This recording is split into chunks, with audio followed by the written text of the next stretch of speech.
Tātou te mua isa iri le whetala I mai o le tua. E ala I ana whiang pa ia. Mua mai le kolose I lona mata upo e tolu. Se fulu ma le ono ma le se fulu ma le fitu le whai upo te whai tawina. Whafonga o whetala I mai le tua. Ia nofo le a whionga ke riso te tonu ia te o tou ia tele lava. A o tou awa o ma pa I le tasi. I le poto umalava, a o tau pese fo I salamo, ma pese, ma siva whale anganga, ma le whaftai I le tua I o tau loto. O mea ma fo I tau te whaia, I le tau taratala po le amio. Ia whaia umalava, ia mea I le suafa o le alii o Yesu, ma le whaftai I le tua le tama, e ala ia te ia. Pamanuia le tua. Inisi o ana whiong pa ia. Tal tonu wha moe wa fito I tonu. Ia upu o lo whetala mai ele tua ia ana whiong pa ia mare nei vai tau. O ne tātou whainga malanga. Wa toe whaaso o te toe o le whaas furu aso. Sa tātou malanga mai ai. I tūlanga o le seifua ma futa I le tua. Mana tunatu. I lona ngalelei. Ma le tautia. Lona whaali mai, ma lona alofa, e ala I lona alpele o Yesu Keriso. Wa pa ia I nei vai aso. Ia e maisi fo I tūlanga whainga tā. O lo whenga I ai, le lalo langi atoa, ona o le whamai. E pe ona pe sia ai, le tele o tangata, ma mari liwai le tō tele o tangata. Awa whiong pa ia le tua e whamanatu mai. E le tūlafo ina I tātou. Whamanatu mai, tūlanga iao o na tātou sa ili atu ai ma mafuta ai. Ile ngata I le vā ma le atua iao te tono a inga. Whanau ma mātua. E ala I le tatalo, e ala I le anapongi. E ala fo I le whasoa, I le vā o mātua ma whanau. Nei teimi ua au mai. Wa liwai le pole vale ona o le tūlanga o le pama ia pe on tātou iai. Ia mai le toa. Mai le manuia. Le manuia na sa ili e le tua. E ala ilo na alo Yesu Keriso. Ia manuia le tātou wha moe moe. Usai ma le tātou polo kalame. Le nei tawa fiafi. Ala a tātou wifo matalo.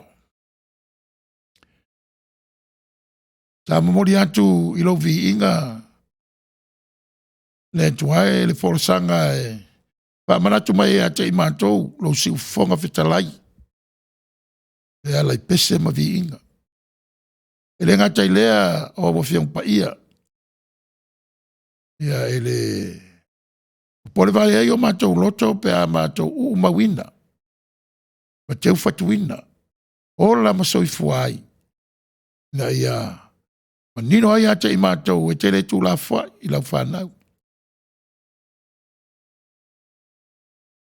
Ona lele iai leo le whainga malanga I taimi whaingi tā. Ona toa ai lea le vesi ma le pole vale o mātou tangata. Ai tau la iai lo mātou wha moe moe. I le au mālo fasildi wa fua I mai. I wha māla malamaina I ate I mātou lau alofa. Ai mai se o le tau nuunga lo seifua ma le oro tangata. Na e wha moe moe ia toi avatu I le mafutanga wavala lata ma le mafutanga tu mau. Lea ua manino lea li ie lo whetalai mai. E nei tau wafiafi ma le wha moe moe le nei polo kalame. E tu watu lau fio. E lo mana. O lo wanganga e fisosoani I lo mātou vai. Ai mai sifo I o lātou mwhai on fisotai mai. Na iau ngā. Palotu telenai I mātou uma. Ai tau nuu mea uma mātou te whaia. Ma la mātou whaasoa ai ala I le nei wha moe moe. I lo vi inga. E rawa o tau to aile le ato tō o seifua ma le ola. Tau iwi o lau whanau. Ma ngalo. I mātou. Ona o la taulanga tūtasi. o maea na e hoi na mai, e ala ilo wale pele o Yesu Kiriso. Ilo ni maliu malona toi tu. Mātou te mama ngalo ai. Lau lava suafa Yesu mātou talo tu ai. Amen.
Tuatu lima fatalopa mal fa feiloa. Tulanga o le nei tau fiafi mal fa moe o le tatou polokalame. O whaingoa ina o le taulogologo. Tu sawatu le aitele ia o Long Beach, le tumalo o Los Angeles. Ia ua te anei le valu. Le taimi fufuaina mo le nei vaenga le State of America. O lo mātou iai. La watu le nei avanoa. E le sunga i whatonu o le nei ala leo. Ia mo sana saunoanga whawheiloai, whatu lima. Ia walo tō pa ia malo tō malu. Ia umwhai o na awai le nei wha moe moe. Ia whataina sunga i whawhengainga manatu o lea ua te airangi fitu tai matangi. Ia e pei ona e tapenei nai le upo le tua tātou te amata mea ai. E pei o le lava o ta oto le ala fua. E ngata i to tonu le nei ala leo. Ia ai so se mea o nopia iai so se tangata Samoa. E leo se mea fou lai lo tātou vaitau.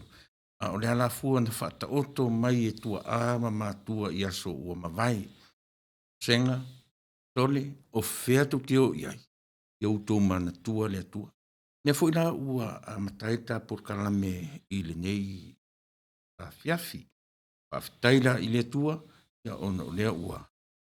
Mua ia teia, ia le ta onanga o nei a fiafi. Mera Samoa, ia whai ailo u leo e whai mafunga tau mori mori o le sunga le whai au lea. Ia e te tonu, ia o lea fo i o le atatou ngā ruru e atu le nei tū la fiafi. Ia se ia pa ia lava toe minute ma toi tū la. Ia tātou lima fo i lea ma whaatou wha. Veia le suafa manu ma lo, tātou li whaola Yesu, e ma te wha tā lofa tuai, tā lofa lava. Ia o le anga i fo i le porkalame o le taulogologo, ino whai atu o tau mwhai lava e whai ma basa i le coronavirus, ia e oa iai i se taimi, ai ona o le manatu fo i e whai ma i ona iai nisi e whaapoleina, ia pe a taranoa umi i fo i wha mai.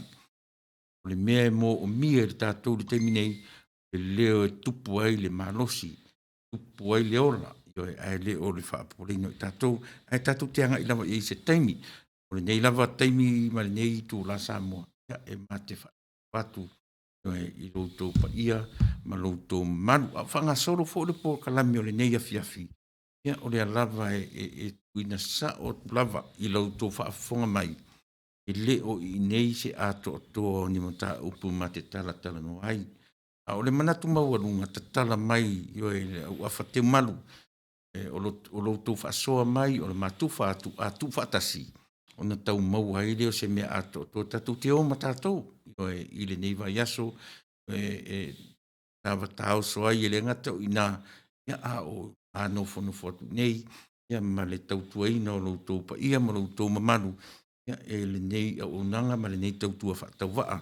Me le Samoa, ia a tatou wanga i watu lewa noa i le whenga, ia e amata mai tatu po kalame, e whai lava mtatu wanga i pese, ni me ane ua fia siva se isi, ia au le lava e tau mawhai e whaisi tele o maa por kalame, whaisi tuai o na amata ma ua le nei e fiafi, ia o na e mamau ala, ia o mo tatou o whaafonga mai mamau atu nei New Zealand, Australia, ma le atu Europa, whaisi ti munga o i matu. E teimi watu le talo le tau, ua whaisi loro wā o le talo le tau, ia e ma whaisi mamau mea e la laile sunga le whaifi au, ia ma le mea whi te nofo, ia e tuli mai nei tatu ofisa, mea lea lava papale, ioi, manuia tele nei fiafi ma tatu maftanga.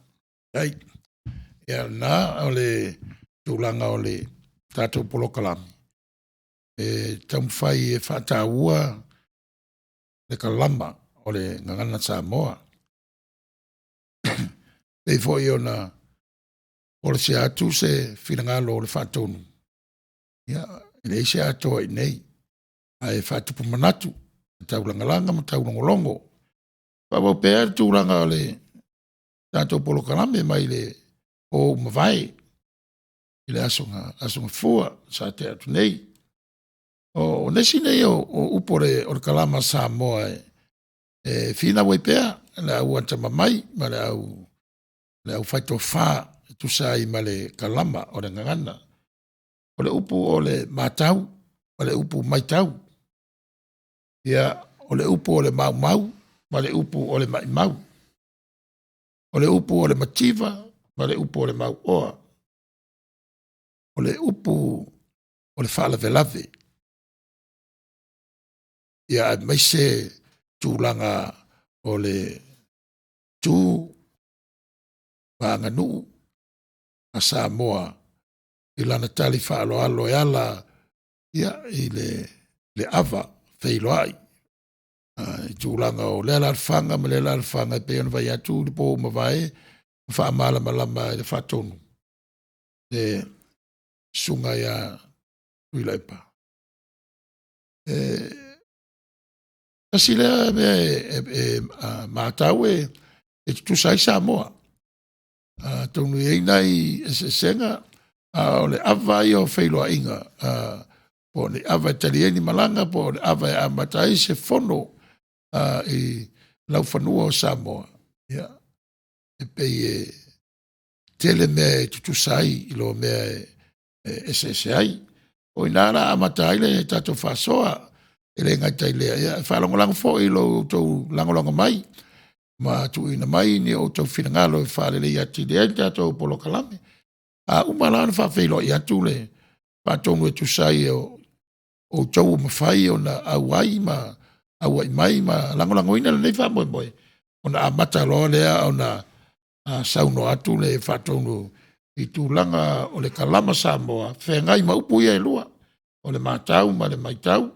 Ia ma whasolo solo mai ai pe o na tuinatu. Ia, i le awama le whaloaro. Ia, whaftai, ma lo le saunoa i le whawhengai. Tā ua le tā upu, o le tā upu e tausoa, pai whatasi. Ia isi tasi au tātou e o fo i lau tō whaafonga mai, ni me ane ua manatu se tasi ua atoa i a te ia mea le atunu, tei nane langa ngana. Ia e langona ia le vai vai o le loto pe a ise le mtangata e whapena son ta ofi. Ao ma whaasoa tu fo i la. E mea le ona o fia e whao ngāla o porkala me pe au sauna o le fasa o le vale e tau nuu. Io e whaavale vale lava le tala no atu. E te alua te sa ili lava. Ona e iloa ila ia. E sa oala nai vale ia. Me mo moa lau sunga se pulona e te tau pe ona manino ese ngangana. O le ngangana tusi. Ma le ngangana tautala. Ana tautala la na fua na amata me le tatou atunu. A o le ngangana tusi lava ia. Pato a maua, ia le po se lau fitu sunete usanga talu to a maua, tatou tau le afo i le ngangana tusi. Ina ua taunu ua tu misionale. E li whapefu lan taunu o turo misionare i tasi o tusi lo sa moa i le temiana. I e tel tonunga nai tausanga i luma mai. Talu o na taunu u le tala le whato a mawhai ai o tatou atunu. Ia ona tu whatasia le pile masani tatou o mai. Le amtanga. Ta ua o le pi tau pere alphabetical order a le tatou atunu. O inala e ta tau ona manino le leema mala malama. O le tatou nunga la lausunga ta whenga. E whaalango le lei o le ngangana tusi. I le lei o le ngangana tautala. E sa pasui lo tatou ngangana tautala. Whaale tonu fo le tatou ngangana tusi. Na iai e pea o le ngangana Britania, e iai upu e iai abbreviation e whaapupu upu. E mena iai se te le amea ta te tala no iai e whaima introduction o le tamta upu. Ia e manu le taimi. Aina uanga i taolola i mata i upu pei ona e taua o le matau. Ma le maitau sa u taua fo i ana po. E ala na o te tonua uia o le matau le upu tala whiangai. Peo na ufa i roatu. O le matau, lea tatu te le matau i leia. O le nauna, e whailo na tino. E nauna la, e toe veape. E mawhai no pe ia, se o rotu e lafo le matau mai se ia. O inala, e atoa i ei se tarito nunga. E moa u lava lea. O ina o toe le sa o le upu. A o le ngangana tautala lava ia. Lea ua tatou masani le upu, mai tau. O le popo lenga la, a o na tatou tuu i lalo ngangana tusi le mai tau lea. O na saulo lea o lo walo ma lo watari i tiro iai. O na whapea o le saola lea o le upu. O la ina sa ili le mai tau. O le upu e maua mai le mai tau. E fiu pe te alu sa ili i le prefix ma le suffix pe masani e le vai no tatou ngana Britania. E te fiu sa ili le mai ma le tau e te le maua. Ioi, pe ta iane o le matau. Ia lea ua e alai ona iai mautinoa. Ese la upuna e lua ma le me tatau ono tatou whangaina. Malo, whaftai. Awa o le matau, lea ua umana e wha mala maina. E a mai i tūlanga o le ngata i whale. Ai, o te masalo foi.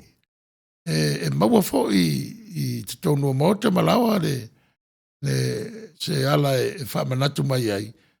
Le tāua o le matau, ma le sao o le matau. Ia, se i whaisau noanga i tūlanga o tatou iai Samoa i aso la.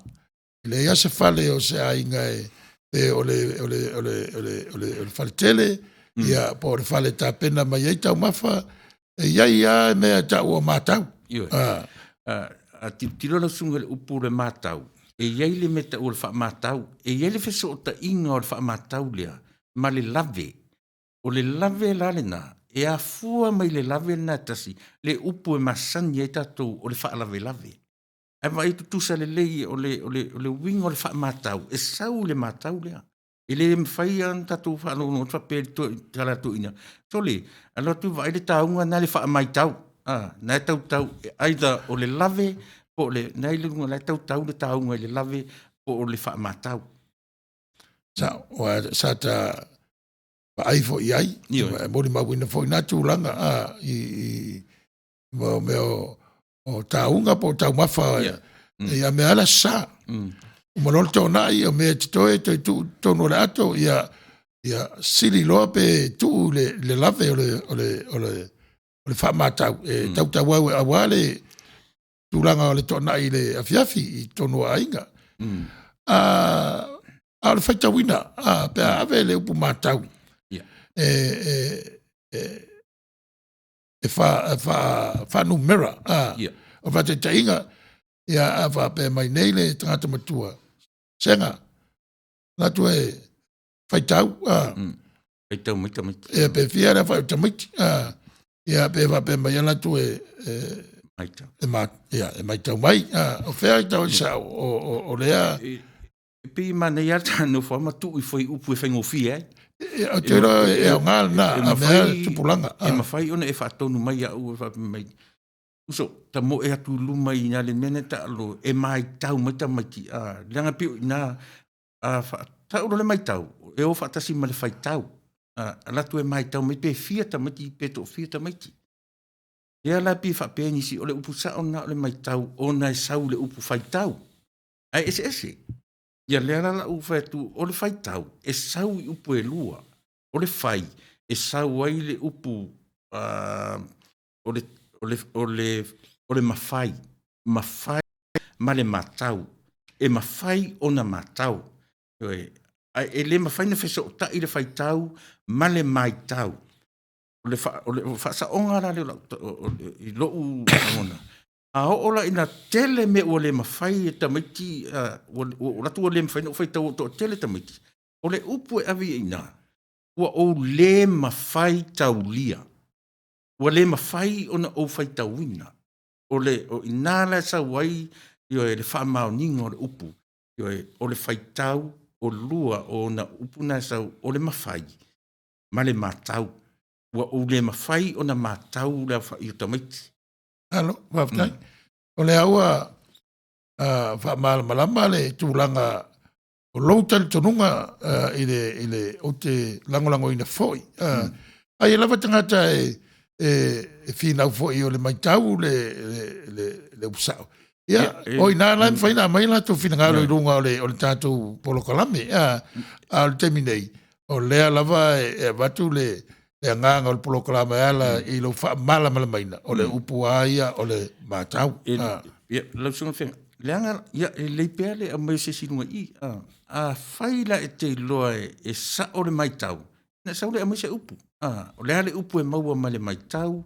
O lea le upu e te loa e mwhai. O na maua ma le upu maitau. Ia ma se upu e whao popo iai. Ia maua risi. Wa lewa o te tantonu wa lava lea wha malama maina o le maua ta ale tātou polokalame. O le upsao o le mātau, o le maitau. Ea, awa te lofa I tele ni whatata inga lo e nofu mao e tala ai ala ngafa o le tonu o le tā whinga, o le mātau, ai le o le maitau. Mo le lau sunga whawhenga. Pile le ia se lau le salamo se lau tau se furu. E silsilane iai pe e iai le upu nanu tau iai. Tele I maua le leise ma tau tonu aina tau iai. E pi o nai mea na e mautinoa. E le ia le tau le mea mautinoa. Se lau tau se furu nanu tau iai le upu ma tau lia. E le o le mai tau lia. Lau tau se furu. Ia, o le whai putoru. Le whapea whai putoru o le lau tusi o le salamo, se lau toru se fulu. Le ali ie, a whai e te mātau lia le a mi o le anga. O le mātau lia. Le ali ie, o ai se na te mawhai o na tūlai. Ia tasi le manai.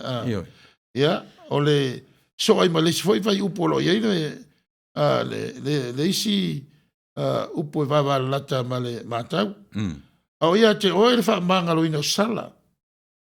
Ina ia mātau tia oe. Mātau, mātau, ia whapope maritia, mātau tia.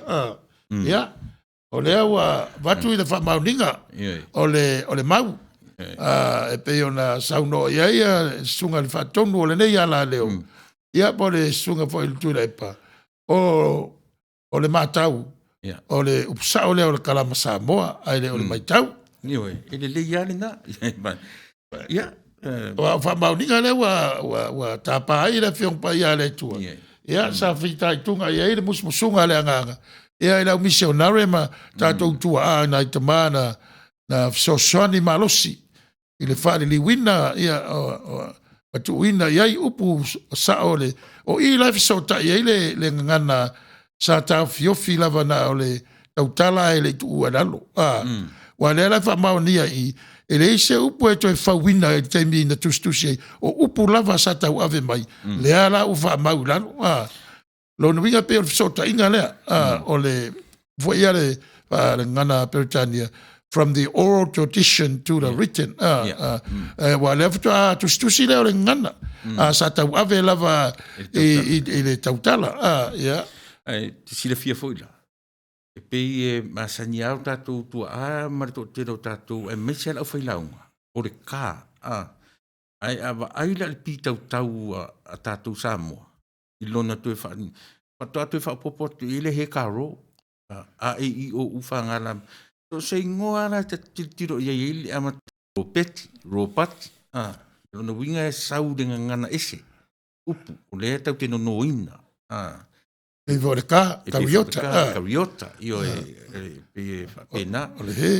tatu ola sa ili lenga ngana tatu mai ai o le ka e pai fo i ona te i tau te vai o le ngana tasili na vai o le ngana fatala lea o le ngana awa e pe o le talonga le tātou te fia i na watu e missionary o le kirikiti e tua leva noa alo ia lava le tātou so ta inga e ala le tātou le tio e mawhaina ma iso fina ngalo pe awa pe te le awai e voi sau mau e mai e wha mau ni ai pe awa pe ese lau tal tununga o le teiminei langa o le wa wai ni si le ta proclamanea fia pe mana ia lo fa fe lo ai le mamalu le o fasinto telefone wa va tele si va te o misi a te au o mafta me fo le o tamaiti alo fa soli alo ta pa to le fo fa tal fa tu sunga fa fenga Sepulona Tanuvasa ia fa pe le fionga i le IT ele proclame fa te tele to le fo ta punu wanga vale ma lore sui fua manuia i tunga le whawhengainga Reverend Sepulona Tanuvasa whapea lau whionga le ti ma lo manuia por kalame whafte tele family na shell ta lo fa sui fua manuia lau sunga ta lo fa ses ma lo le mafuta mai te nyole nai whafte tele ia le whilo mai ta lo fa tfo i mata i fei ia te oito le afoa malo talofa mai dia malo fa malo si fa teito le fo polisi wow fa talofa tu Reverend Tanuvasa fa persunga le IT Emmanuel o nanga ni ya fa teito le fo talofa ia o fa talofo ia fo solita punu uanga vale talofa tau sala fia globo la o fionga to le fo se la manava yo ole so fa phone o le society lea na e whaitau nei whai mangalo i anta ua tau sala fia ma naia i lau whionga i lau manawa whataro whatu mama paparoloa ia o lo whataro whatu e talenga i ata punu e mamalu o lau tau sau whainga polisi wao talo whawhei e na whataro fo i whapea i tole fo malo lavo le onsai i lua ia le liti ngā, ia le lua whaale tonu le tau, ia ai ua lua ma au mai lava, ua nau e tau tua nuu manu lava, whaate kele tole poa, ia stay safe, ua o lea ua iai tala, ua iai nei tangata Samoa ua whaina, e tatio i se teimi. Ia ua iai se tasi o tau lelea, ele se e tu sai ma so ta inga i lunga o le penga te whailangi. Ia, o le tau lelea e talavou o se alo e voi vasino i le matou e kale sia. Ia ua fia i le mai ma o le taminei o lo tono maota ngasi.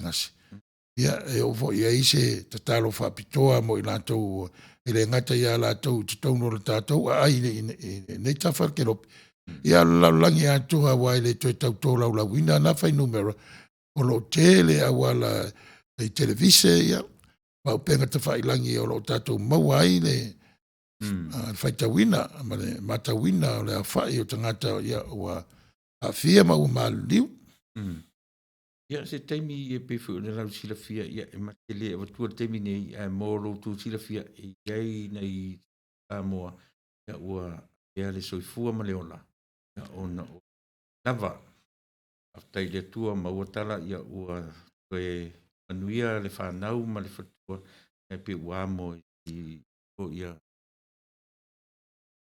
le au telenga mai ia le lo o tau fai e whawhilo i lava tā tau anu atalo fatu o lua sa se lua le nei afiafi malo atu malo losi malo foi ia le tau atai se ua malie le loto o luenga ua fita i tunga le aso ma le aso ia nga le leile ua o i manatu ia paunga ma le manatua ia ua ia e manu te reina le nei afiafi Ai, tawita.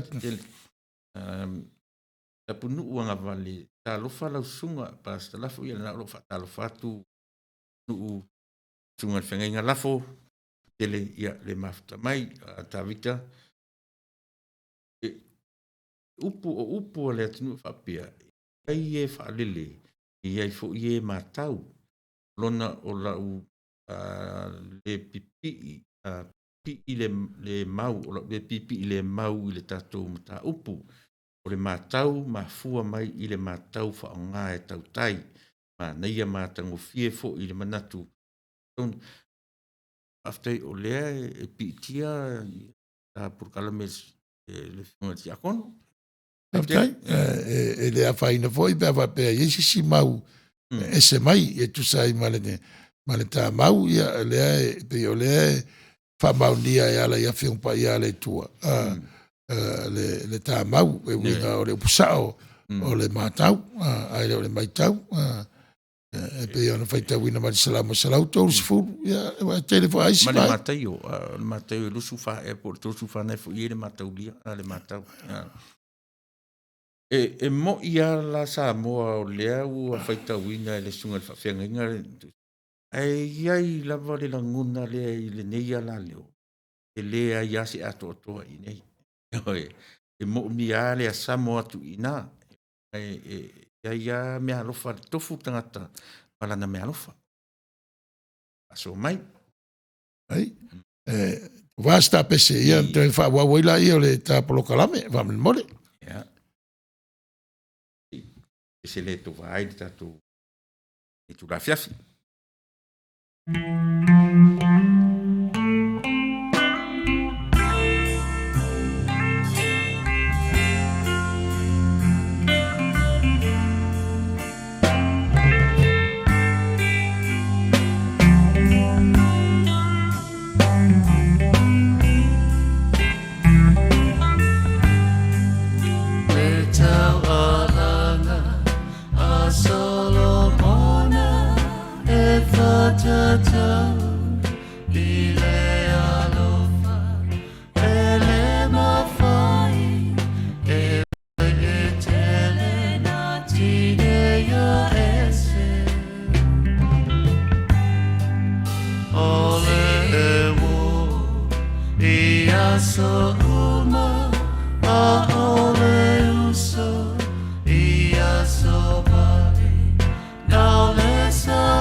se kanga o le puai le wamasa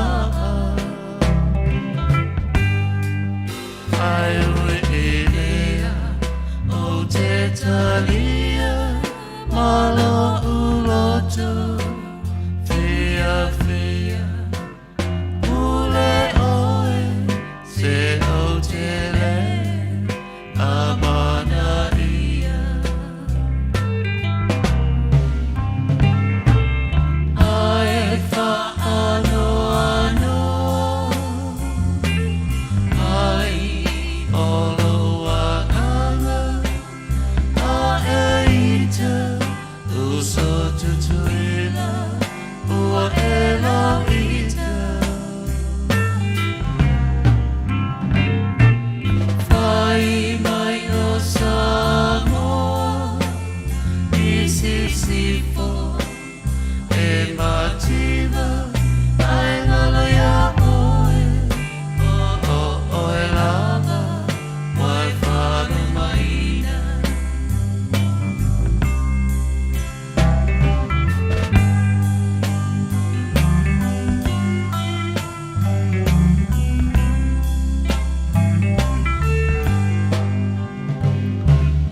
o te uso Samoa se tau tuana si a tai noa ka ai mata e a whelele e mai moa le malo si mai le atua o le tama poto e fua fua o le ana e tau walea ai o matua ai fa ano ano ai olo wanganga a eita uso tutuila ua ela ita fai mai o Samoa i sisifo e mativa ai ngalo ya oe o e lava mai whanu maina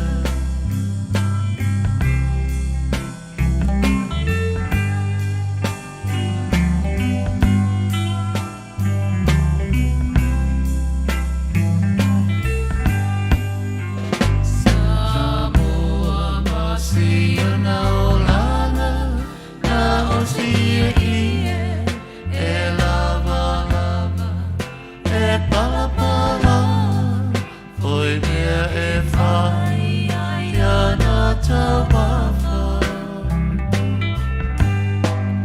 le ai le mea ai tu o apa e susule tira si ana tama tolu masina whawhangaloa i le mama ai se a e ala wanai uso e lo tau le anga mai le tama i moa alele i o mai awane e tawatua i tangata si a taulanga mana tua Samoa o le penina o le masa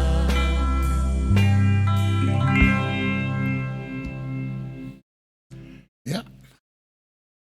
Whaftai raua mai ale pese sa vatu e toa ma whanofi le muai le tātou maafutanga nei tau afiafi a o le upu o le aso ai o upu ia e lua e tele na finau Ai foi le tātou atu no, mau e se foi. O le upo o le mau, ma le upo o le mau.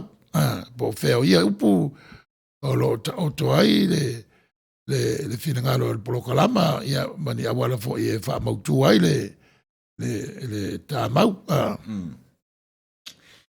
Mana ia, pe ia ona elelei le tātala noa i whalau tere te isi tam ta upu na ia mawhai un te tonuina ta ua tangata. O lo te tonunga, pe ia ona whai atu so ona utala o le ngana lava ia. Pe ia ona whai ta o le tala kenese. Uma ona whai mea uma, whai a mala au, whai la au mai a sami ma manu where lin, whai meile le atua ia atamu. O lana mta whai ura whai ngoa mea ia. E whapena uma fo i la tātou i le au mai o le ngangana ia i tātou. E le se ngangana na tango le atua a fi yo na tu mai le ilunga se ngangana tu sa o mai le langi. O le mea na o mai le atua e lo le tātou nunga. O le si o manga. O le ngatai whale, o le vau, ma le vanimo. O i nāla le si o manga le o tātou Samoa. Na whau meila ngangana. E maa losi alo u langona ma u mawhau whau no tunga le whawhenga inga. Ngā o a urawa ia, e le whausia le to tele o tātou. O i o upu e whausia ai upu. O le mau so u tātou nunga. O le upu na u te taritonua o le upu whengai. O le maina i le ngangana tautala, ma le ngangana tustusi, e a fua mai nei. E lua upu naina o le mau. O le mau e maua, e sau maua le upu o le maua. Maua mea. Ma fuan tatu whapea o le tangata mau mea. O le tangata mau oroa. O le isi upu na e sau ina. O le tangata, o le mau, o le mea e te nofo ai. E a fuai tatu mau o le o fea e au mau a Samoa. E sau le upu au mau. A o la ina le fia o tatu matua i a tatu. Pe o ina le au ngai se fe au ta a solo ta atu i fai mai. Tatu whalunga i talawa ai. E le mau se tangata mau solo. Mau solo. E nofo i, o ara me o le amaua. E mau, le maua uma i upu ia lua. O le maua, ma le mau, le me te au mauai, ma le me te nofo ai. A ta ora sa ili le mai mau. Painga ta tele, ona maua se a fo i. Se mafuanga le lei e tatau ai, ono tatu langongo ina le upu, mai mau. Ai langa o le lava o tatu taria lau tele. Langa o tatu whaonga ina le ngangana tautala. Ioe, a o le upu lava ia. O te taritonu fo i le pata oto na iai le ui i wha mau oa. I elu taritonu o le wha mau oa le na iai i le... Le luka. Ioe. E se i pia. O te taritonu lava. O ina o lo o iai le upu. Ona upu ia. O le maua, ma le au mau, o le mea te nofo ai, ia po le mea fo i e mau ai, ia po mea fo i tātou te mau ai o tātou lima, a tele se o loa e tangata o loa lulu, a le tau le mau se mea, ia ua au maa, pi o upu i o le ngangana, e whaai loa ai ina ua tele mea tātou te maua, ai a o fo ila ina ta whao vale, ia, pe tātou tu o le, ua tātou le ai tau malele, o tātou o le au mau, o le tātou te au mau i nuk mamau. A o ola ina o tātou ta taa ma ta whawale leo langa. Ia upu ai e tau te whaalongo i o tūtua āmani o tātou matua. O le, ia o āmea o le maua, le sa o le upu mau, i o e mau oroa, mau mea. O āmea o le maua pe a whapea le mau solo. Ai, le tā ua upu aia e whausi ai upu, ia mō le sila fia e le tātou atu. O sa ule langona, o te langorango i nei le upu tāla fia ngai le ngangana tusi, mane ngangana tautala, o le mau. Ia wa le awa tau loto e tamaiti, le tali i wha mau oa. Ai le o le wha mau oa. Le upu lai tuspa ia pēra sifia e le au a whafonga le tātou polokalami. O le atali i wha mau oa. E ai pe o mau na ale tātou taulongolongo, ma le tātou whaamaiteite, ia i tūlanga lava le tātou lava ngangana, o le whaatawaina o le tātou ngangana. Ia e mesi foi o se manatu o le polokalami. I tūlanga o le kalama, wa sa o le kalama i le talitonu o le tātou polokalami. Ona sao fo i lea o le sa ilinga o le mata upsisidi. O lo ti tonu a fiongo pa ia le tua. E peila o le wha mau oa, ne tari wha mau oa. Ia ma tele i vaenga tusi pa ia o lo iei le upu mau, ai le o le mai mau.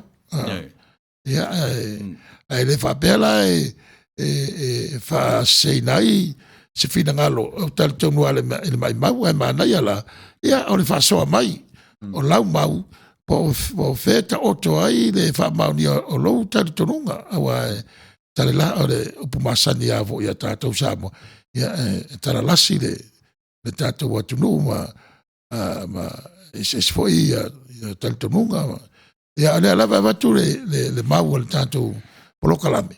Ia ma wha mauni a watu ia tūlanga wha mauni ai, le mau o tu ina atu, o le upo o le mau, o le mau, ai le o le mau. Pio tasina, o le tangata mau solo, o le tangata e nofo solo, o le tangata e mau solo, ele se mele le na o le taimi mau.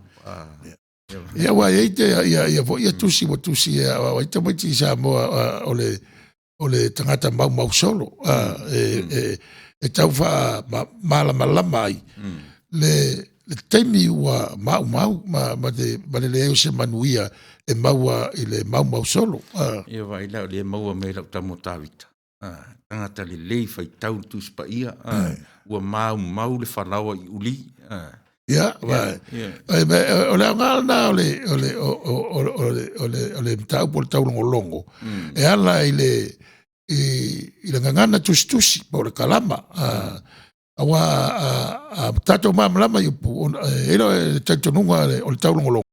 Fai ngofia voi lana, fai lau mtapu sisili na wa e mamalama i le winga na upu wa le peo na matu na mamau.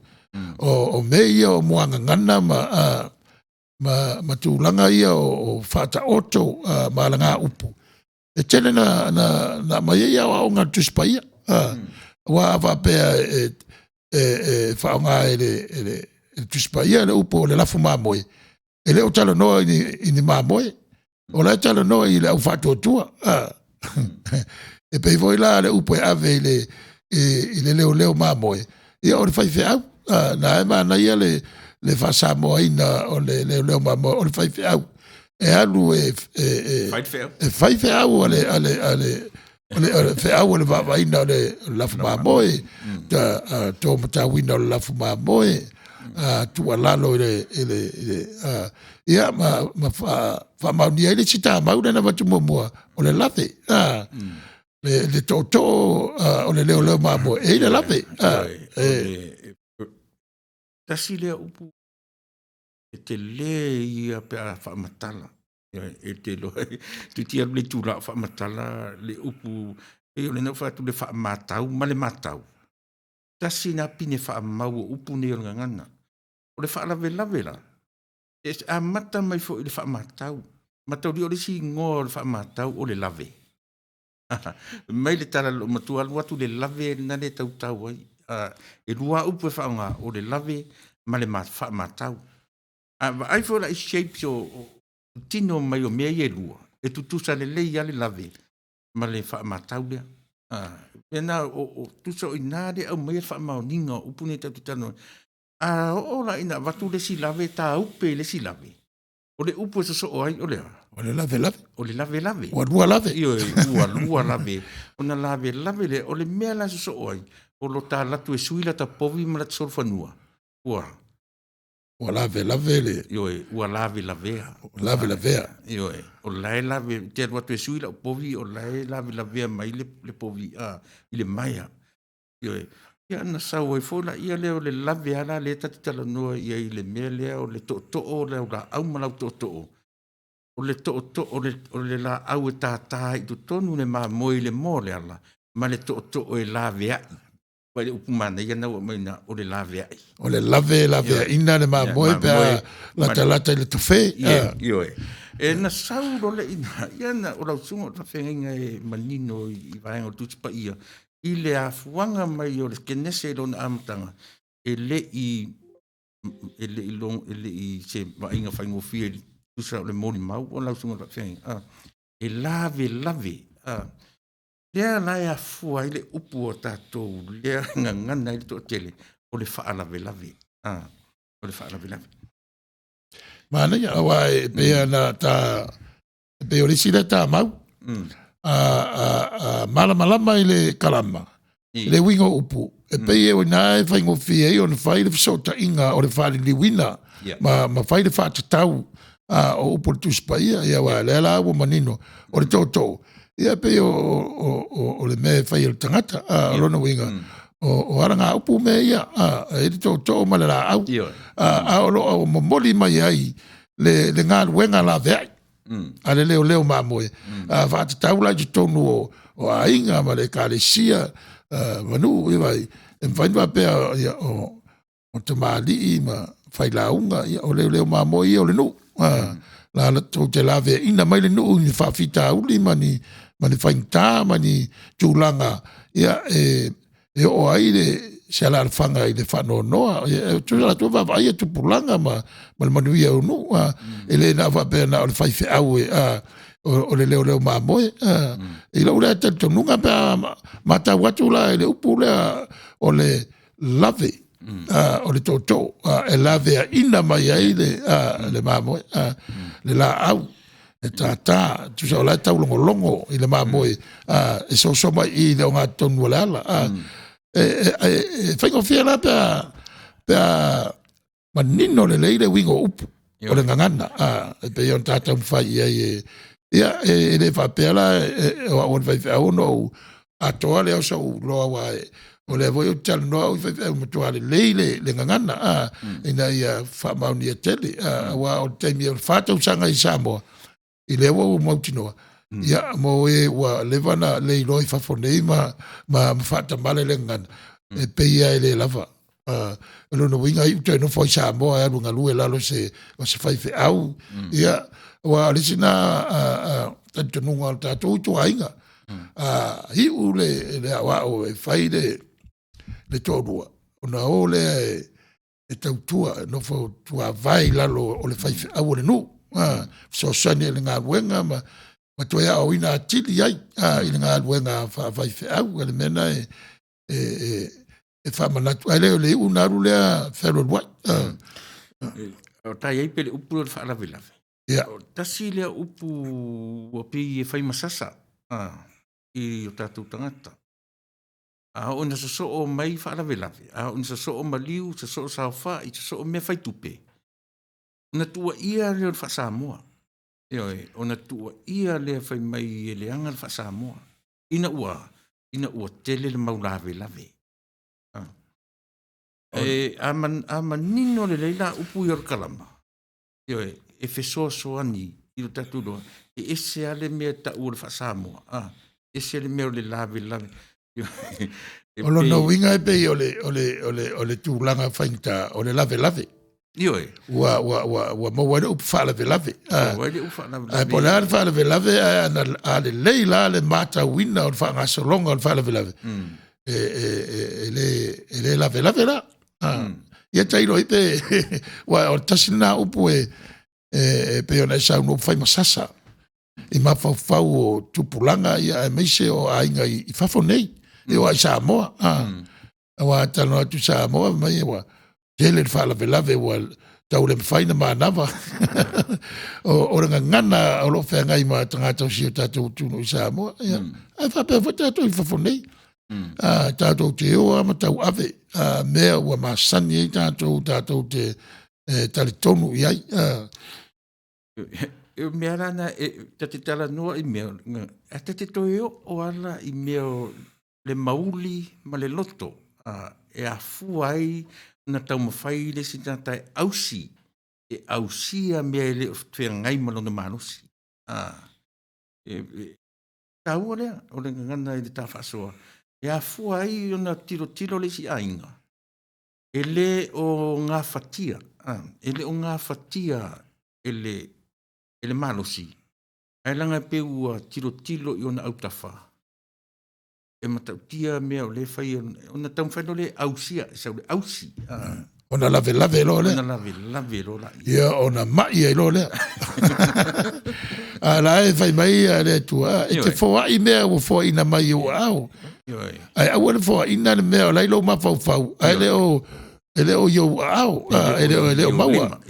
Wa ina e ma fōa i ona fale tonu tata al fatu. Ya malo. E nai ta e le po lunga tu ele na mai le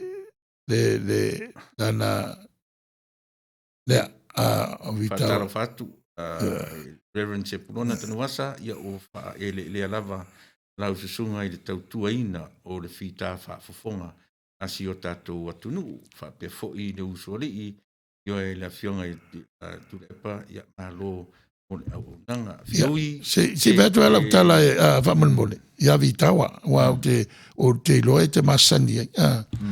E loa la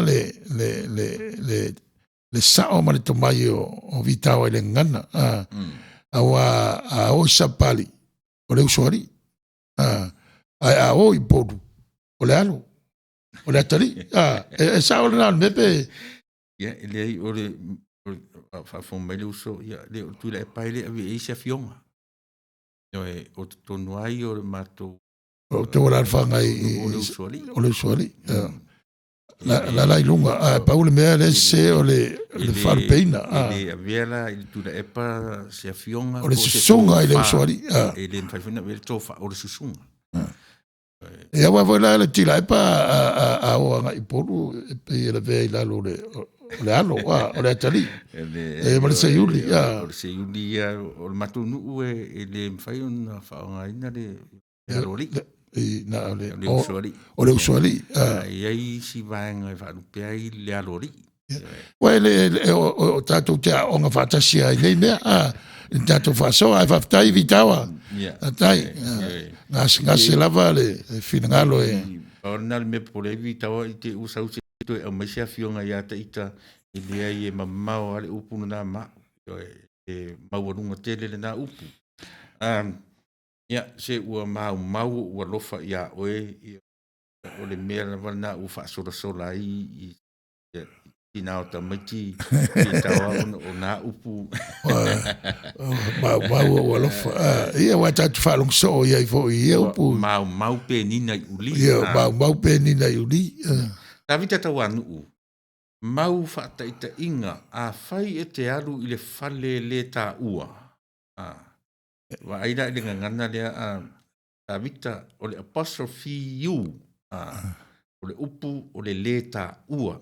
Tā ua i o nai mea i e nangor kalama le ta te tala noa. Danga wha mamafa mai e tā vita lungo le a. O lona winga o le tā ua. Tā ua. Tā ua. Apostrophe a. O le tau a. Tau a. Mō le si da fia pia tā vita ia whale le tā ua. Ngai e le apostrophe e iai fo i le si tangata a lai e so o atu ai o na whapea atu lea o le tangata lea whaatali i le tangata le i tutonu le whale le tā ua. E mau lon... O mau lona winga po. Whaina si, maro teiv. Ia o le talafu, ia te wala au atu tonu. Wa te whaia i wa e mau. Pei o le mau na o le... Pei o le mau i o e fo i Samoa na tau whai e tu tasi. Whaftai... Oi o le pei whatau le sile winga o le mau pule ma le mau tu mua. E whai i le ang malu ma le talitonu ni au penga. E awai o le mau na e pei e maua mai a o ngā Yesu. E le fausia lo na malo ni au penga e fausia e le file mu la le. Ia, a vita talo flavau so vitao to lima o le fionga matua i autu. Ia, o le ia le pese mo mana o le u te vai atu i a si tau sa ile atu e fai au noa e pēla sunga se Ia, wa lea o pe o puna e lua, lea wa ta talitonu ma ta ofi mau. O le upusa o le mau, ai le o le mau. Ia, o le ta ua lea va ai. Ta ua na mau. O le ta ua lava lea pito la au. E le fai tau nai lea tunu u atoa. O so ta ua lea vai vainga. Wa mau e se foi, ia nisi ma la tau tatonunga i le upu. Le wa manta whamatala ina le mativa ma le maua e PF ta ia ma le upu mau. E la tatele ternoina le motivo. Mo se ta pese le. Mo pese na ia ta foi mai le motivo fa solo tua wa e pe o le ava le usu le fa ia upu ta po foi ia ta o lola ia ile ta o le stoffi i ta to fa nga malanga o le leni le was sui le fa langinga o le leni o le fa nga malanga o sa ili el tangata ile talo ma le anapongi ina ia maua le o la fa le nganga le la usui nei o le vai aspaia ia i la stoffi le ta no ia i winga upu ia le ngana la tina le o no mai e le ngana ingilisi o le mondi ma le tena prayer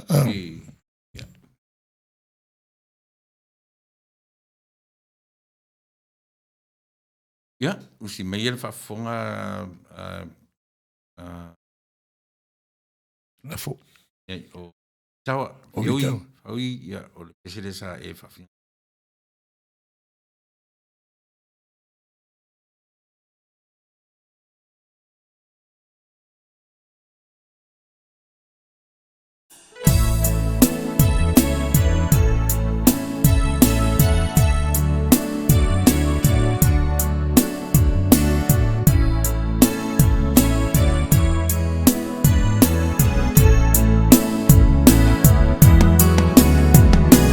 Hey!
le tali mana o tu sai ma tausanga ia ma na ia le pese fa tausanga ina tātou te mapu ai o ma fau atili tu sai o le tātou mtaupu o le tūranga la soai o upu ia e lua o le mativa ia ma le maua ona e vai atu le mativa na pe fai le upu le asa alu ai le taimi o tau fa mamala na po le va ia o le fai sau le maua ia mata le upu mau ia la to roa e la sunga al fatonu il faturu ngai na o le kalama o ia upu ia mania pe o ta uaia o ta vai vainga ia ele ta fai ai le atunu ta ualia fa masoa ma fa ite ia ona fa mo ia ta tala mai le me alofa le atua i le atunu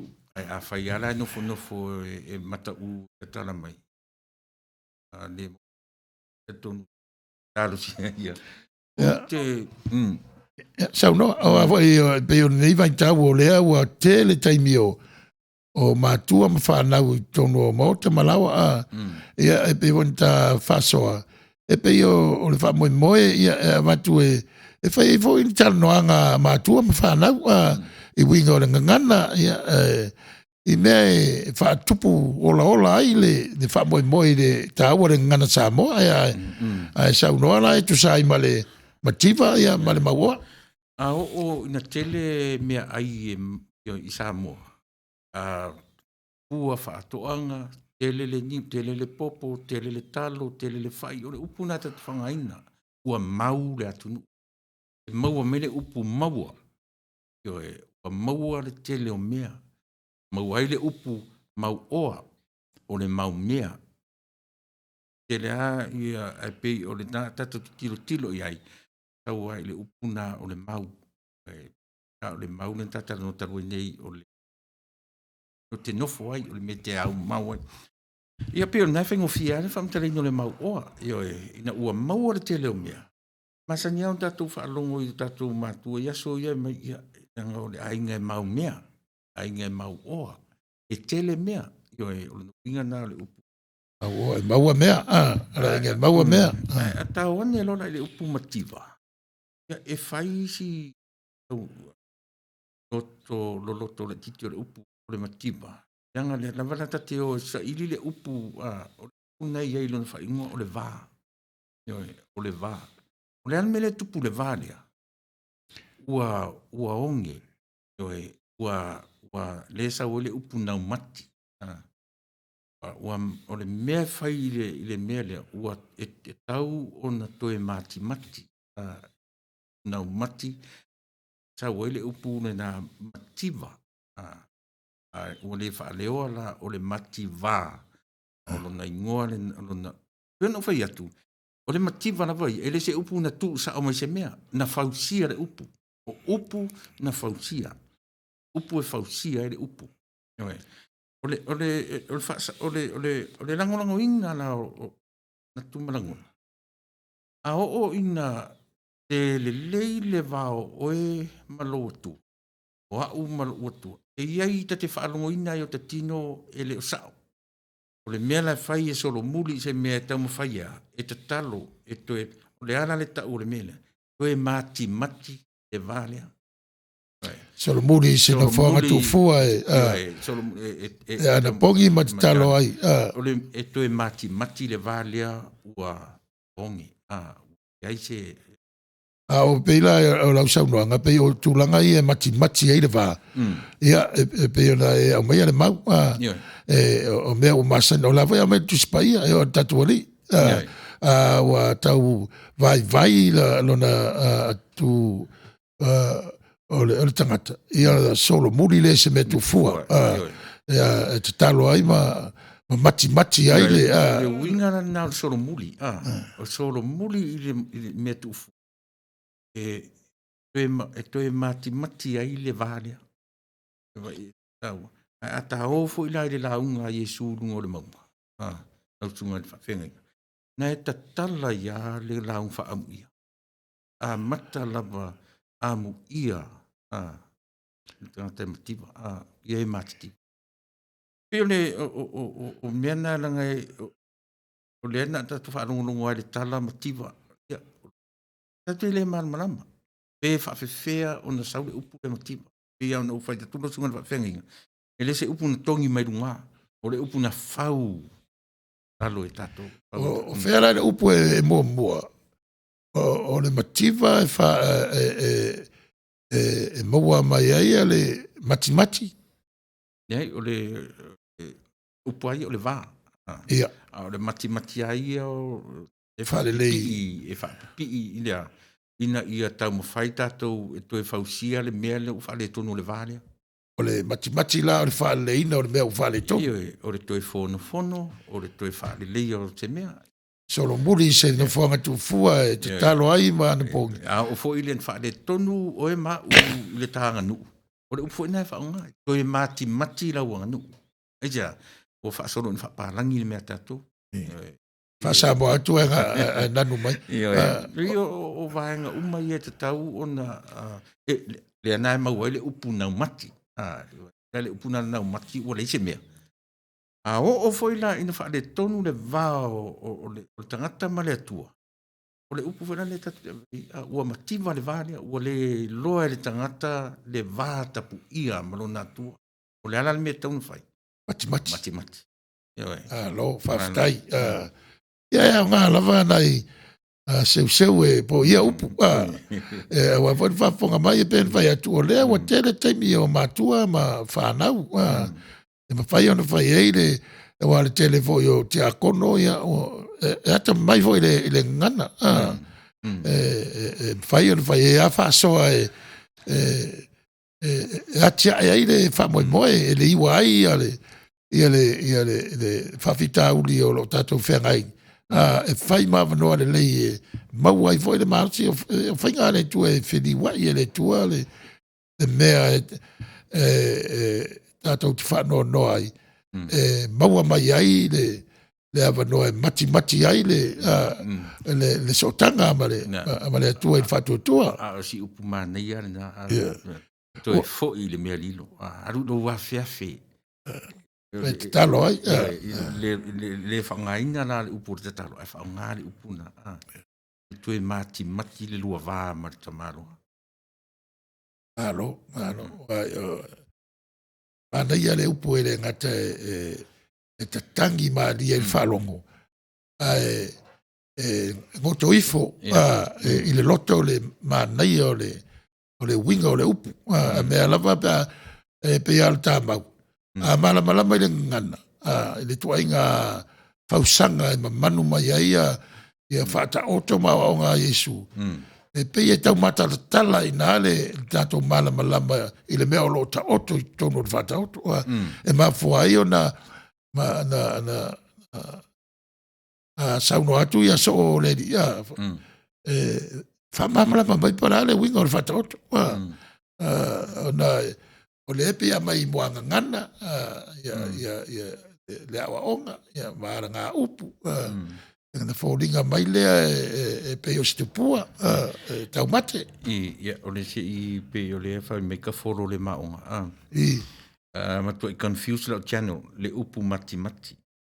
Never hear before. Oi ka la whai. Le lau e whaalongo me te mine i ka fōro. Ia i le upu sa moa e ta o le mati.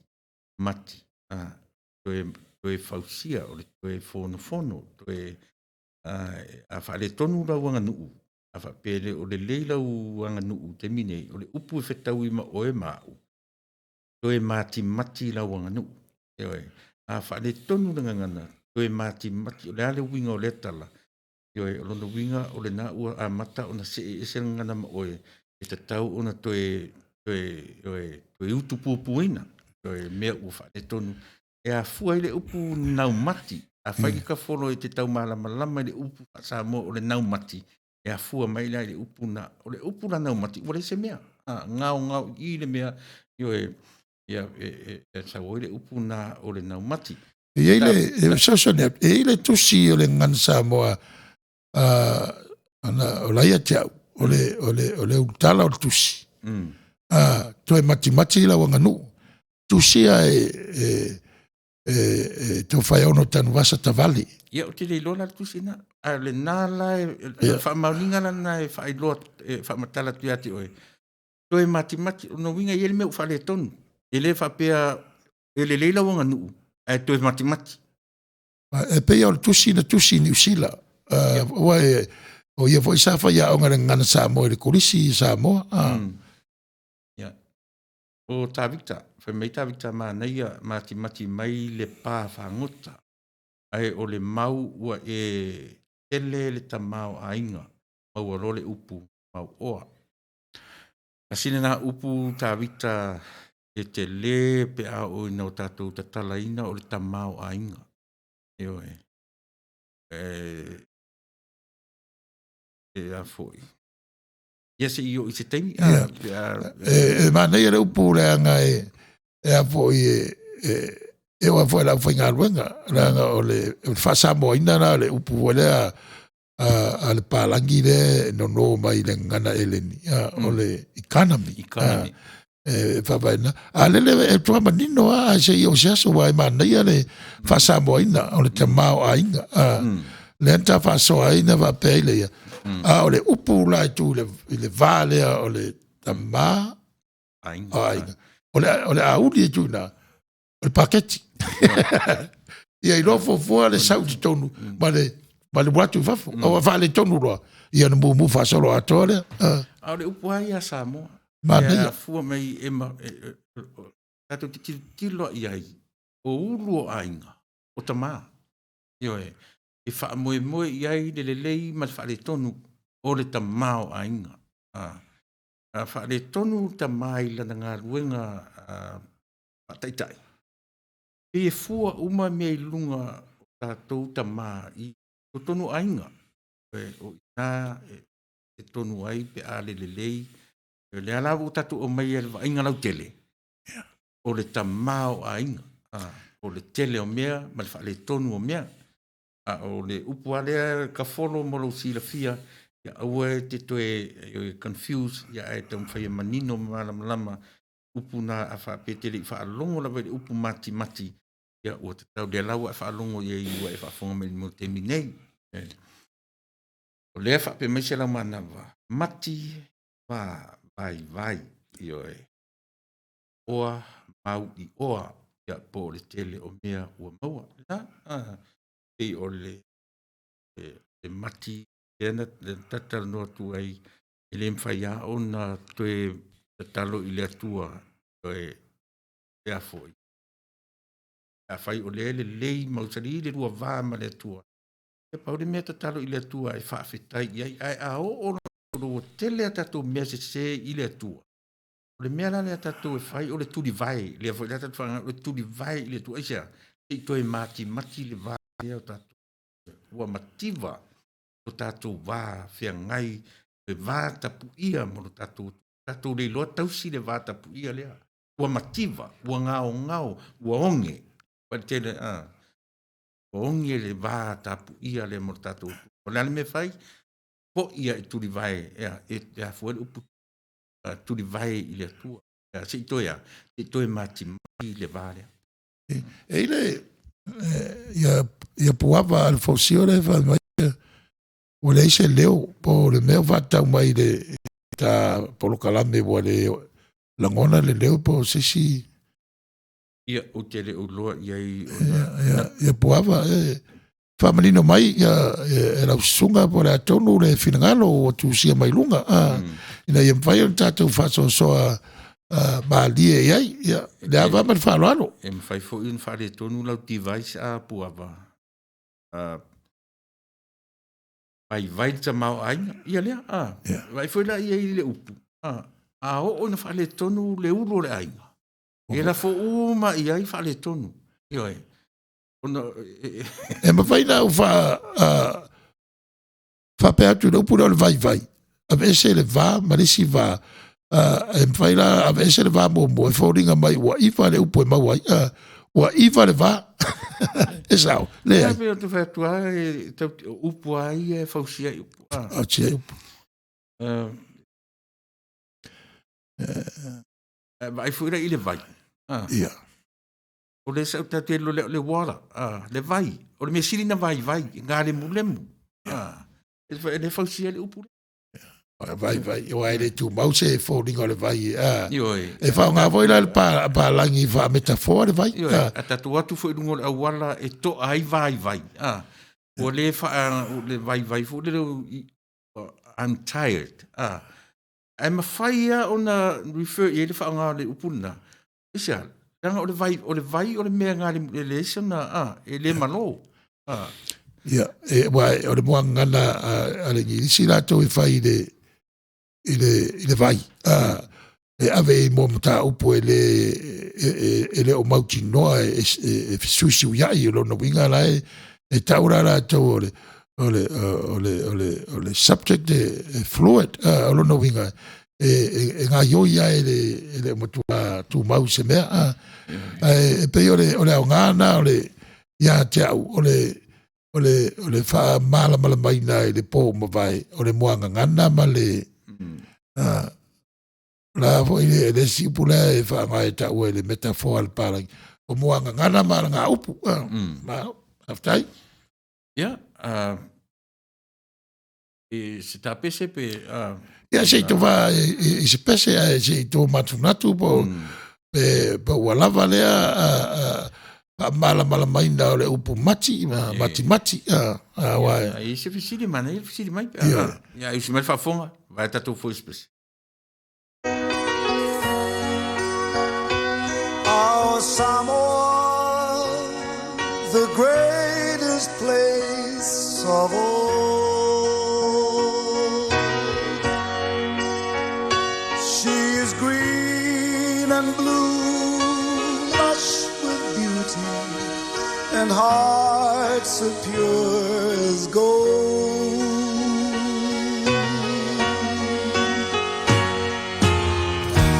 Touch someone with tears of joy. Touch someone with smiles of love. Oh, what happy feelings from such happy people. We are Samoa, people from the sun. We are Samoa, and our heritage lives on.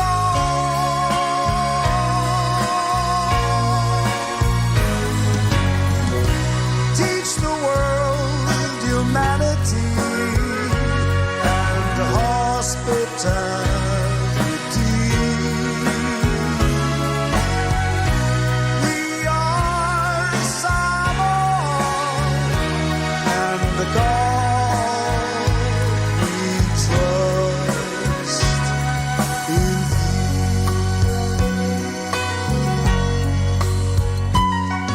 Samoa e pele oe isi o ufatu. Ole a e se mea e ao na whai e tau tuai mo oe.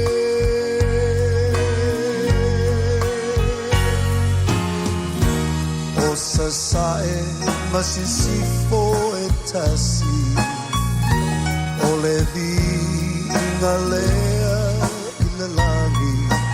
Ai ngā manu tai tasi tu mai lo ao ta pepe se fatasi.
aftai le siufonga malia o whanana o tātou masani ai.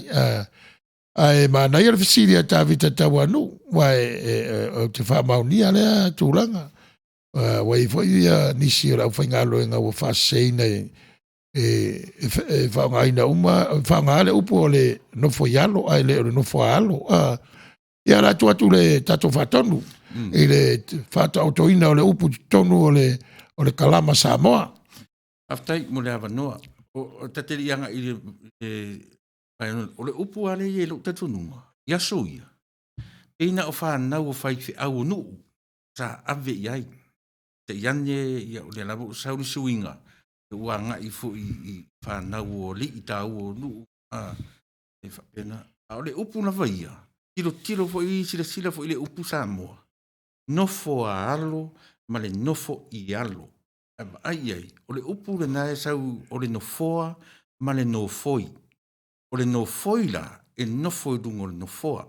E le talawhia ngai la le upu o le nofo i alo. Mai nisi le ai o le nofo i to tonu o le laualo, e whaasino le pepe nofo i tonu o le laualo, o te lea i atu uia, io e. Ona o le ara, ona u aso e le nofo alo. O le nofoa. O le whaamoe moe o le tangata e nofo le nofoa le. Mea le ni whape lau sunga le whawhenga ma le patua ma le nofo alo. O lau sunga, o le te nofo le nofoa le te minei. O le whaamoe moe o waro. Ia au mai le nofoa lea. Ioe. Ia au mai a o ofo ila i to tonu o nuu o tangata o pe se ai ngā tupu.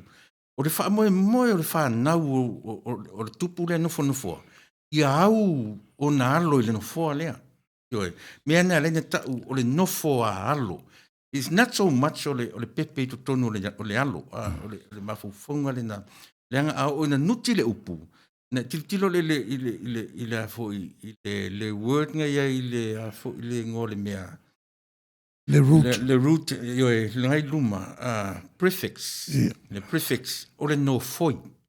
Nofo, tutu sa ele nofo a alo, ma le nofo i alo. Nofo, popore a ele nofoa, ele leira le upu le na, o lalo mai. Nofo fa popo ele i o le nofoi, o le noo. O le noo po le muri turou, le noo e fa asino, o le noo la tatu e nofo e lunga o nofo, o le mea le leira le nofoa, ioe, e nofo e lunga, o le fa moe ai o tangata e nofo e lunga o le nofoa lea, e fa asolo mai ai o nalo, ia au mai le nofoa lea. O le upu la e fo ringa mai o le aranga upu. Le upu ai e tasi o le upu. Tu se le o te vanga na ufa o ngai se foi upu. Ia ona... Mau ai le ia le o le... O le tūlanga o le kalama le... Kalama le te vai ngai le upu. Wa le ala e manino le upu nofo a alo. Io, o le upu ana. Wa le tau te mori mau pe o tupo petania mo le teminei. Uma ele sepeta ia fa moe e solo atu pe solo ia nisi o na alo e tau ave le fore fa solo le fore ai o tupo foi nu o isi fa venga inga isi la fanga al tato i tuainga e va vai le nu va tu le leia le se alo le fa venga e tu ia mai foi ala tu o tupo nu e peila e whamaunia, e leo wape o whaiwhea uma tupu ai, a wa i whaiwhea o nuu ua mātau e tamali o nuu, o fia i ngā ruenga, i whaau au. E te sila fo ila ai ngā tupu. O le whaamoe ai ngā tupu e le tala i whafo. I au uma le nofo alo, le nofo le tupu. Taimi wa tala whea ngai au ngā tupulanga.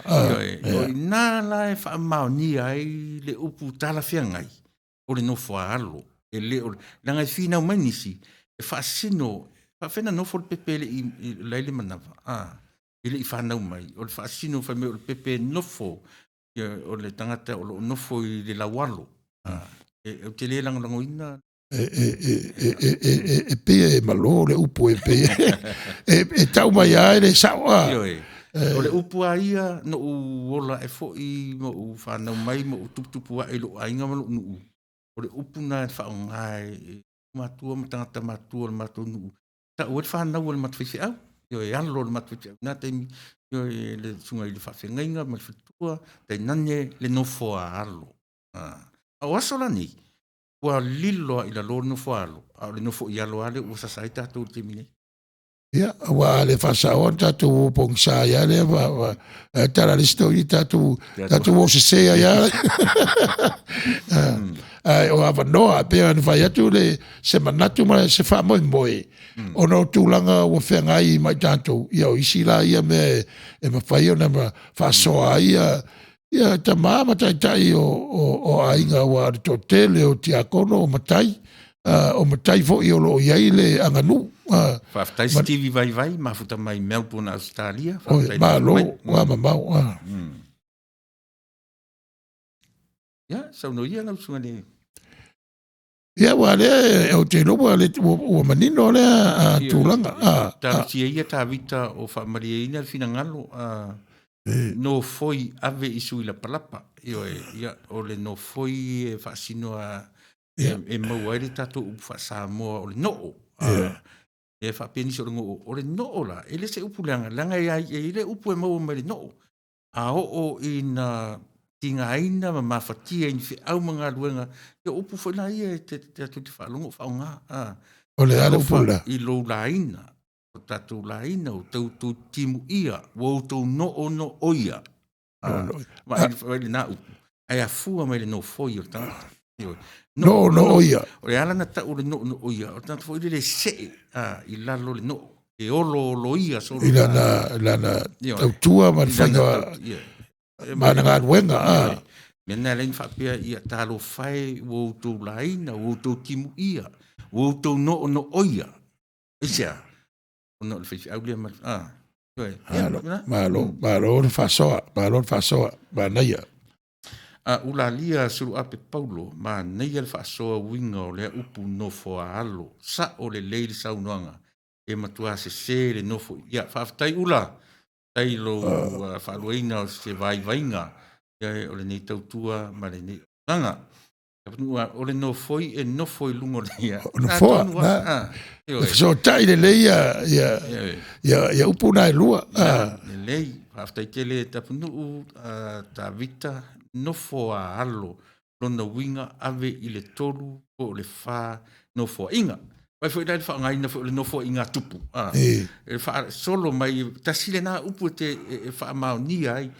Tusi al tusi pa ia nofo inga tupu mamua, nofo inga tupu. O fa moi nofo inga. Ia au le nofo lea.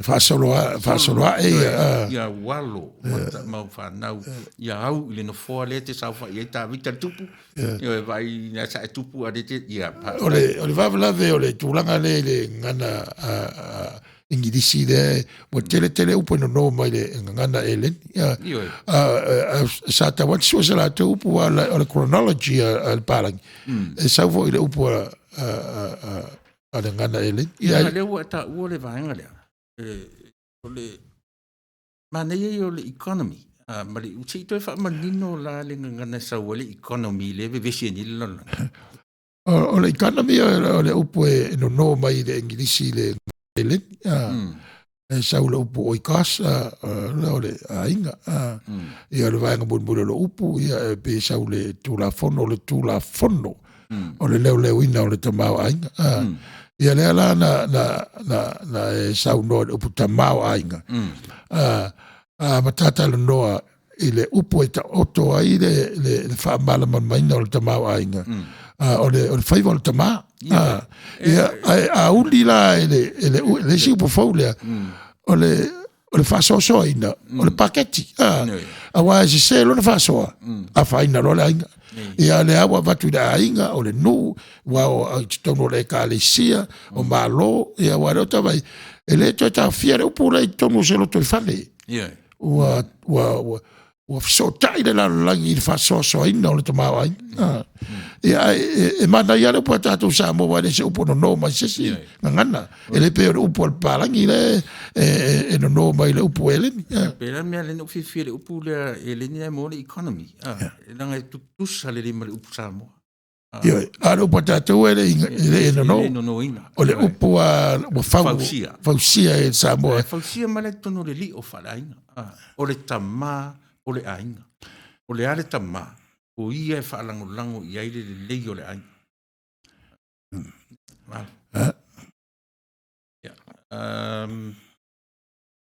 Le nā se lau manawa. O te whaalongo lava pei o le upu lava lea e whaonga i tutono e kālesia. E o te whaalongo soo e whaonga le nofo ialo. E pei o le ngangana e whaonga e Samoa ma le tele o isi e kālesia. E whaonga ina le upu nofo alo. Ia le nā tole foa. O sama ua lea vai vainga. Ai ai ona pine whaamau. Io e pine whaamau ia ma te whaasoa tuai e pei o le nofo a inga tupu. Tusi o tusi o le nofo a inga. O le whaamoi moi o le nofo a inga. Ia au uma i le nofo a lea e nofo a ele la tutama. Mea fulana alina whaalang. Ai le talawhia ngai le avi o le upu. O le fina mai nisi o le nofo i alo o le pepe fou e nofo i to tonu o le lawalo. Na e tango le whaawasenga. Mo wa ula vaia. Ele o tala whea ngai langa ele i o mai tangata ili lalolangi. Ele i o mai tangata fou le lalolangi. E ta taula o na whaalangia whapena. O le mea mo mia o le tamā. Malana whana mao na alo. O la alo, o le whaamoe maulunga o la alo. Ia au mai i eifu le teimi. E a vea ai i la tō mamātua. Wa i te se tau. E lo no winga reide manatu le mai momoa. A va pe e tasi le lo no winga o le alo. A lua lo europeo le nofo a alo e va sino e le numero tele. Lua tolu pe o una tupulanga lena mai e lesi pe o tavita e voi na mai ia lea. Nofo a alo lo no winga ave i le tolu. E te roa matatu lua wa lua o numero tele po le tau whae mana ia le nā lava iai. Ma lo tavita. Ia, tua no. O le tua no. Ana ia malo whaftai o te tonu lava o le sao lava o le upu o le nofa. Whaftai Stevie. Whaftai o le nae maua ia. Nai fu i te lango mai. E pei o le whale tonu le Stevie le vai tau le nei le tau fou le ele tupuranga le temi nei. Ia, e leo toe seasa e whaalongo i le nofo a alo. O le upu lava. Ai ona o le whaingo whiena tau. E lau te tununga e le ngatele nā. Ar tele o whanau ala tunu i whafonei. O le whaalongo la o le whasamoa. Ia e peila e whaingo whiena tau le nofo i alo. O le mena tatu o mai ai. E anati silafia. O le ngana sa o tusi. Wa whaaleo upu. Wa pe wa nga wo ia tau tatu turanga lua e lango mai ia o nga fai au ma turanga lua o le mea tasi o le ngansa mota e o lo isi vasenga ia fa toa fa nga le ngilisi pa o i tu malo a le ngansa moa e le tuea nga turanga lua le foa ia e tate e no foa ai popo ia nga le popo e tate popo le a to le foa ni ia ne o whaalongo mai ia pe whaasisi o le AOT ia on whaitawina leo le tātou whaasoa e pi o le nāne langona a whaifu o whaongaina e vaenga le upu no fo ialo ia musu iai whaamatala ia o ele mafuang o le tāua le kalama o le kalama e na te whaamanino ina e a fuanga o upu e ngatala mea maua mai le upu whaafewhea na wheso o tai upu whaafewhea o no tātou whaanga o ai le matai Samoa e pe le leia mautua nga ngane whangai. Whaingo fie o na mātauina e le tangate i kalama. Upu o lo whaale tonu. O le winga tonu le nā le tātou te tala noa i le vaenga le nga ngana i le kalama. O le whamai tapunu o le na fua vai lo loa. Ia o la tua uranga i le pese. Ta vita tau anu. Whaftai atu lava, la sunga le presidente, ia mal whatonu, ma nei el whasoa, whaftai, Ava, ia whaftai. Aftai lango mai ma tātou polokala. O tātou polokala me whai whatasi. E whau whatasi. Pea ana sauno atu le whatonu le amtanga. E le ai o le vai o le polokalama o tau sa idi atu fo ni fina ngalo. O le au whalongolongo me o au whatasi mai le polokalame. Wa e lasi fo i mau o le tātou watunu. O le alava e watu le langona o le polokalama o le taulogologo i le ala le tātou ngangana Samoa i le whaatūlangaina po le kalama o le ngana Samoa. Ia, me mafua ai tatonu fo i o e fo i o whalongolongo mai ma awai mai. Ia, e mana i fo i la tau te whasoa ai tonu o a inga o lea o lava ma te toe taimi i le nei vai tau. Ia, e li wai le alu tele o tātou mawhau i le tau o whai nei ma le whamai. Ai la fo i le whamoe le talo ma le anapongi. O lo whetalai mai le tua ala i saianisi ma fo mai. E mai ta sta pese ta fu menota nga ilo i le ta upule o le molestofi a. Ia, mana ia, mana. Titilo ta taimine fu la savali le lua tu la le faieta news ma. Oisa, wa. Ia, mo le pese e apa faita fasalonga na. Ia, ia.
So se ve e pure la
Ia le mua ngana fo lea o le ngana ingilisi e whaatau mo o le maika le tapea e tau o le isa hard mic e whamaruru atu o ngalo le tātou IT o na tapea le ia vai whaafonga mai wa istala o le talawhenga ia whamaruru atu a le temi nei ia olo ia tātou whasalaunga a le atu inatu.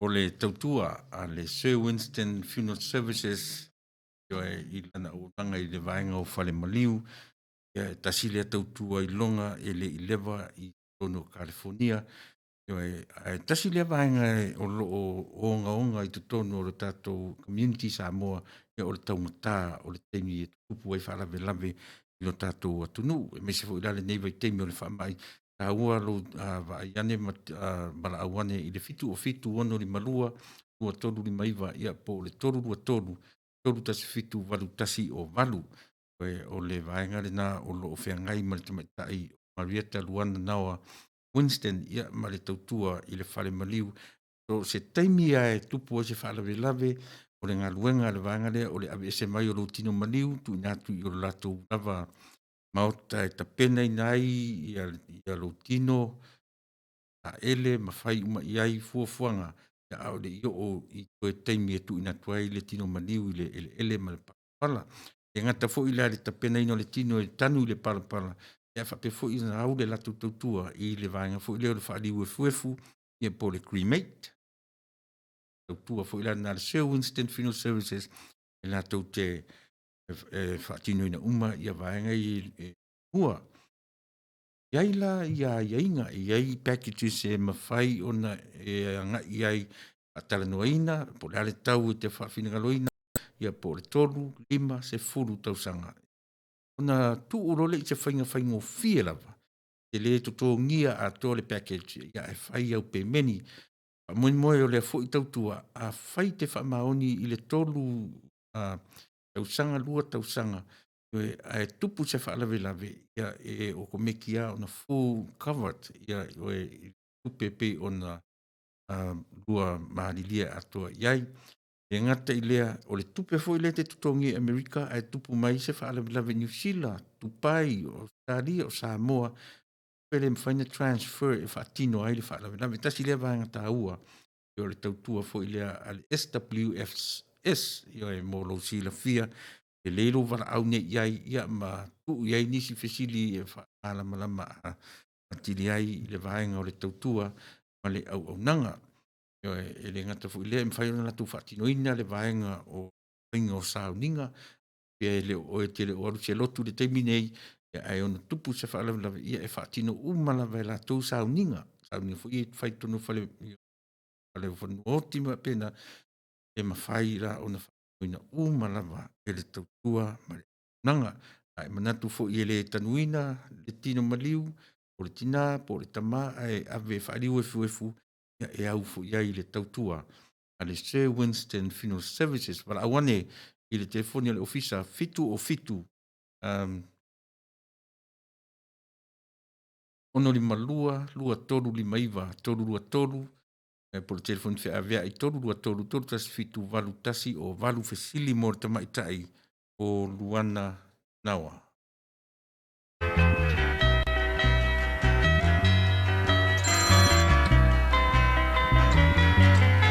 I hear footsteps slowly walking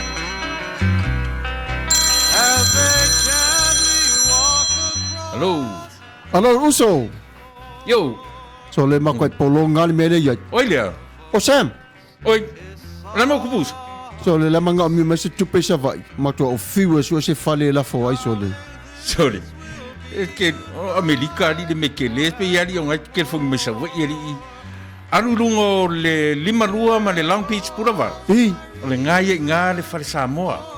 fale Samoa. Fale Samoa. La lingo le fale. Le fale o le tenye Samoa, ki sa wa ye no fo i le Sionco do Mexico.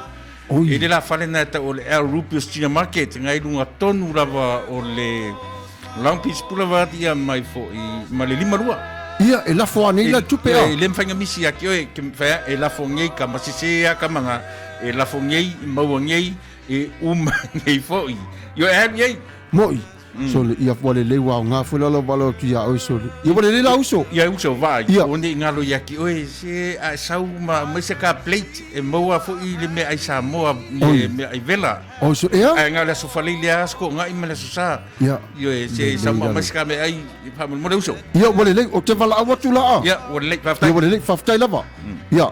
Le El Rupus Market o lo fa pena o le la tau o nanga. O le Pacific Way Money Transfer e le la tau la i sale ufi fa pena foi masale lo longa i le vantu meno o le lua valu fa fitu lima telefoni nei lua valu fa fitu lima le El Rupus Market o le tonu o le ai o Long Beach lunga o le lima lua tasi o Long Beach Boulevard, Long Beach, California, iwa o valu o lima i le telefoni lima ona lua fa fitu tasi iwa valu.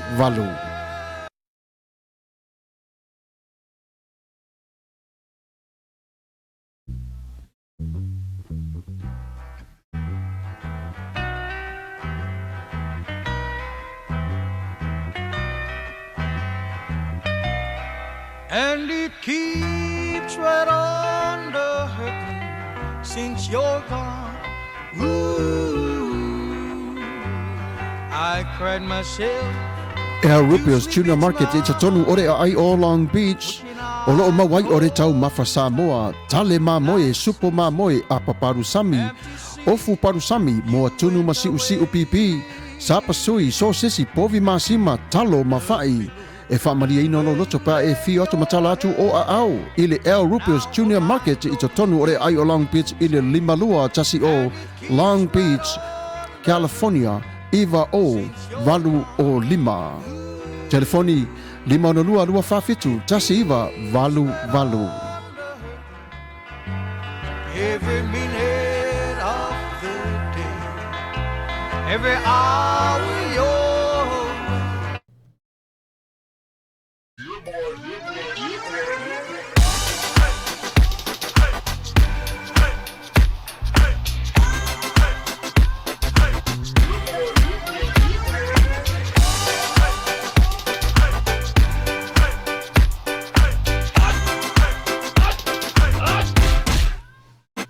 Omi te tonu lau olu au Baile te se ne ima imau Afifi malu o le tama Baile lau ulu ne ima tala Le lau whaifa pito te tonu Bai ima sae pape o se pomu Le la mai loa o le tama Se whaala i te Ngā pese angi so le ngā leo Sofia aile me maua. Talo fai, i o le alo manatu ne nei taimi. Kaki koe mga kua ia sofo i o ka whai whaapusa i Samoa. Kei mi o le, ia maisi arka male, i o le matua inga se lau apopo e whai ele uparu sami.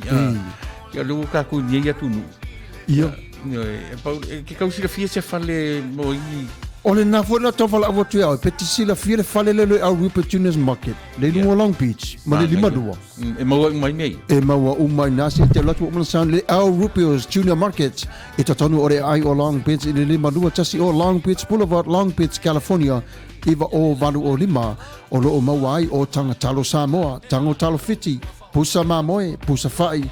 Tanga raisa, matanga ruau, e whaamaria ino lo whingaro malo loto pea e a whio atu matana atu au ili El Rupio's Junior Market, ili ai o Long Beach, pe walau de telefoni o de lima ono lua whawhitu, tasi iwa, valu. El Rupio's Junior Market.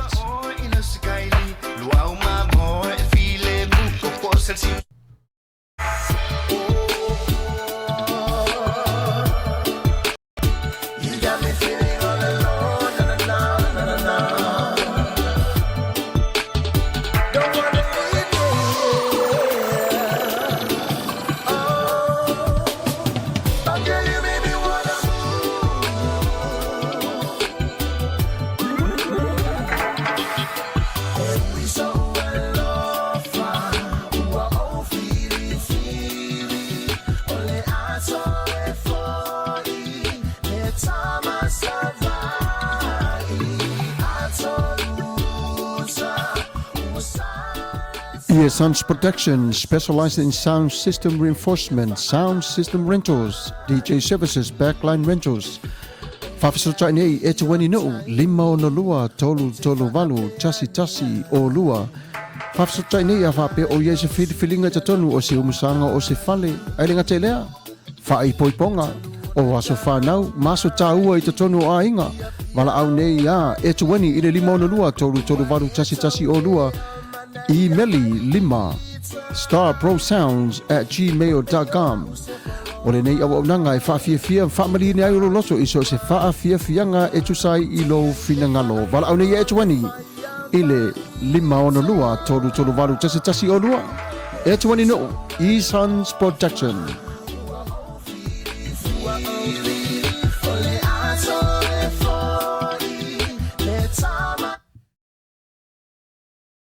Vatul nei avanoa e mamoli e tuaila ngang whaftai e tu sai fo i o upulelei ia ma upawhalo mori mai ai le o tau nganga sapspaya o tātou whamoe nei tau a fiafi o te minei ia o la tu natu le avanoa ia mo tātou tala mai Samoa ia mai sifoi tātou lau whanua i tumalo LA. Tala whalava, tala mai lau whanua, o tala tomua. Ua iei pisi nisi la iti ua le tauia i te lani. O le a whaamama whaina le whaia o pui wholinga. O tangata lanu e mana o mia le puipuia. Ua e sauni ea mo le e seta. El Rupios Junior Market. Ua misa le a inga mai Santa Clara. O le ripoti mai Orange County. Ua tu umalo le ti a kono i a lafo ulu fale. Ua tele le fola mai, ai toi fai mai ele ai. O le manato whaalia leo o le polisili o le company o le Incotiro Brothers. Na whala wiloa i le toa tele o le tupe lea e fesosoani ai, o pisi nisi la iti o lo fea ngai mawhawhi tauli o le tatongi o tangata whai ngā ruenga. O le nei company e lua se lau lua sumale lima o tangata whai ngā ruenga, sa tā ua e le pule i a Sam Inkitir, sa whai foi le malo o le tupe, lea e whaongaina mo pisi nisi la iti, ai o le tala se se. O te tama whai pe lava ina ia ngā lulue pe ala au whai ngā ruenga, o le taimi nei e whaingatā ono o le ala ngā tupe lea na wha moe mo iai e whesosoani ai e tatongi ai i la tau. O le company nei, o le matawhai oi o le lauina atu o mea ai i whale ainga i tatonu o le ai o Santa Ana, Anaheim, ma Westminster. Ua loa tausanga o teu le tupe mapisi nisi i tatonu o le Welsh Whako. Ta ua mai ina na upu e whapea, 50% mana mea ai o le whesosoani. Ua whale au ngā ina le tamawhai ono o le whaamatalanga ele ai sao ai tā lafu. O le telo pisi nisi ua whale au ngā ina le tamawhainga ono o le ai oni ai tā lafu. Sa ia o na saunoa, po a lava tala mai i le whale pae ma le presidente ma le kovana e sua malie ai o ona i le manawa o le winga e pepero o le lato whaasala la wina. Ua whai loa e le whaipule o Karsedi ua toi titi lava o na whaamamawhaina lea o le whaongaina o pui wholinga. Ua mautawina le tōtelo tangata i ulu whale atu i whale ainga ma whale o loa e au ngā puipuia.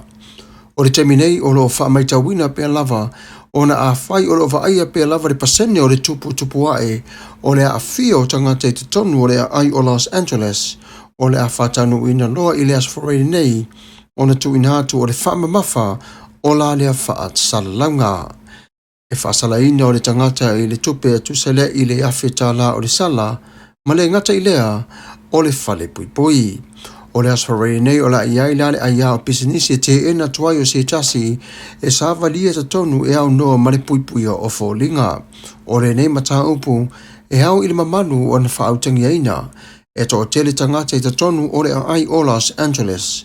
O le whale whaingaluenga foi o le a whaia o le atulanga. O le puipuinga o e mai i wha mai. O whare tali malo, o whare o loa, o ta awale lau pātese, ma pinsi nisi umalava o lo tatala i le taimi nei.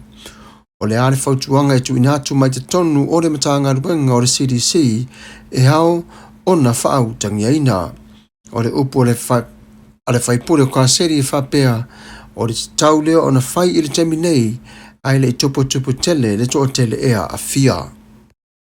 Ioe e moni lava e wha noa noa ai le lua fo i le maafua anga o le a le winga o tangata Afrika Amerika o susu e ina pe lava i tonu i su enga i tonu o le coronavirus. O le winga e wawe o na maliliu i la tau i le wha mai ona o tō tonga mawaenga o le tino ea a fia i le suka.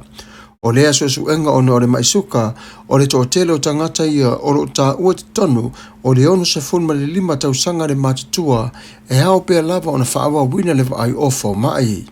E hao lava ina whaautangia ina o le nei whaalinga a wā le tō tele o tangata ua ripotia mai te tonu o le ai o tangata lanu ua a fia. O ila tō umalava sa ta ua tonu le ripoti e le o maua o lato suafa ai ao pe lava o na whaautangia le pui o tangata lanu i te tonu o le ai. O le masani lava e tā pena umalava a inga e whamanatu le e seta. O aso ia i le pisi o awala ma le tōtele i whale ainga. O aso nei, ua iai se swinga o lo iai o whale ainga lato te saunia o le tō nai molo a inga pe a e telefoni nei ma whaatonu o lau tō nai. Talu wai le coronavirus, ua vea le maala ua whainga tā ai i tangata o na whewai. Ua whainga o fia la o na whai i tonu o whale ainga, pe a e wala awa tu iai le e seta molo a inga. A whai o rau tā ofi lea, o na e asi le ilungo le interneti, e whai ai o lau whilinga i whane o lo whaonga ina mo le nei vai taimi.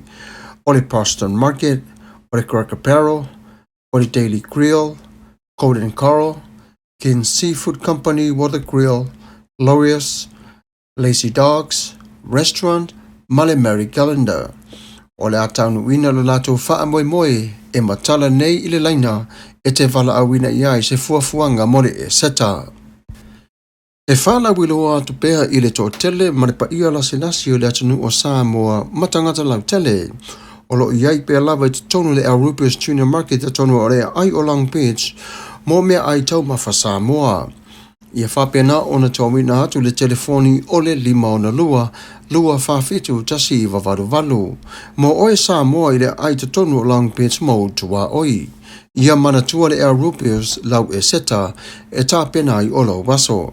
E mawai o mea mata e whai ai o lau tō nai. Aso nei ua tele o whale ua tau lea i ni o loa. O le Rupius e te maua atu o tō iai o le taumawhainga mo le e seta.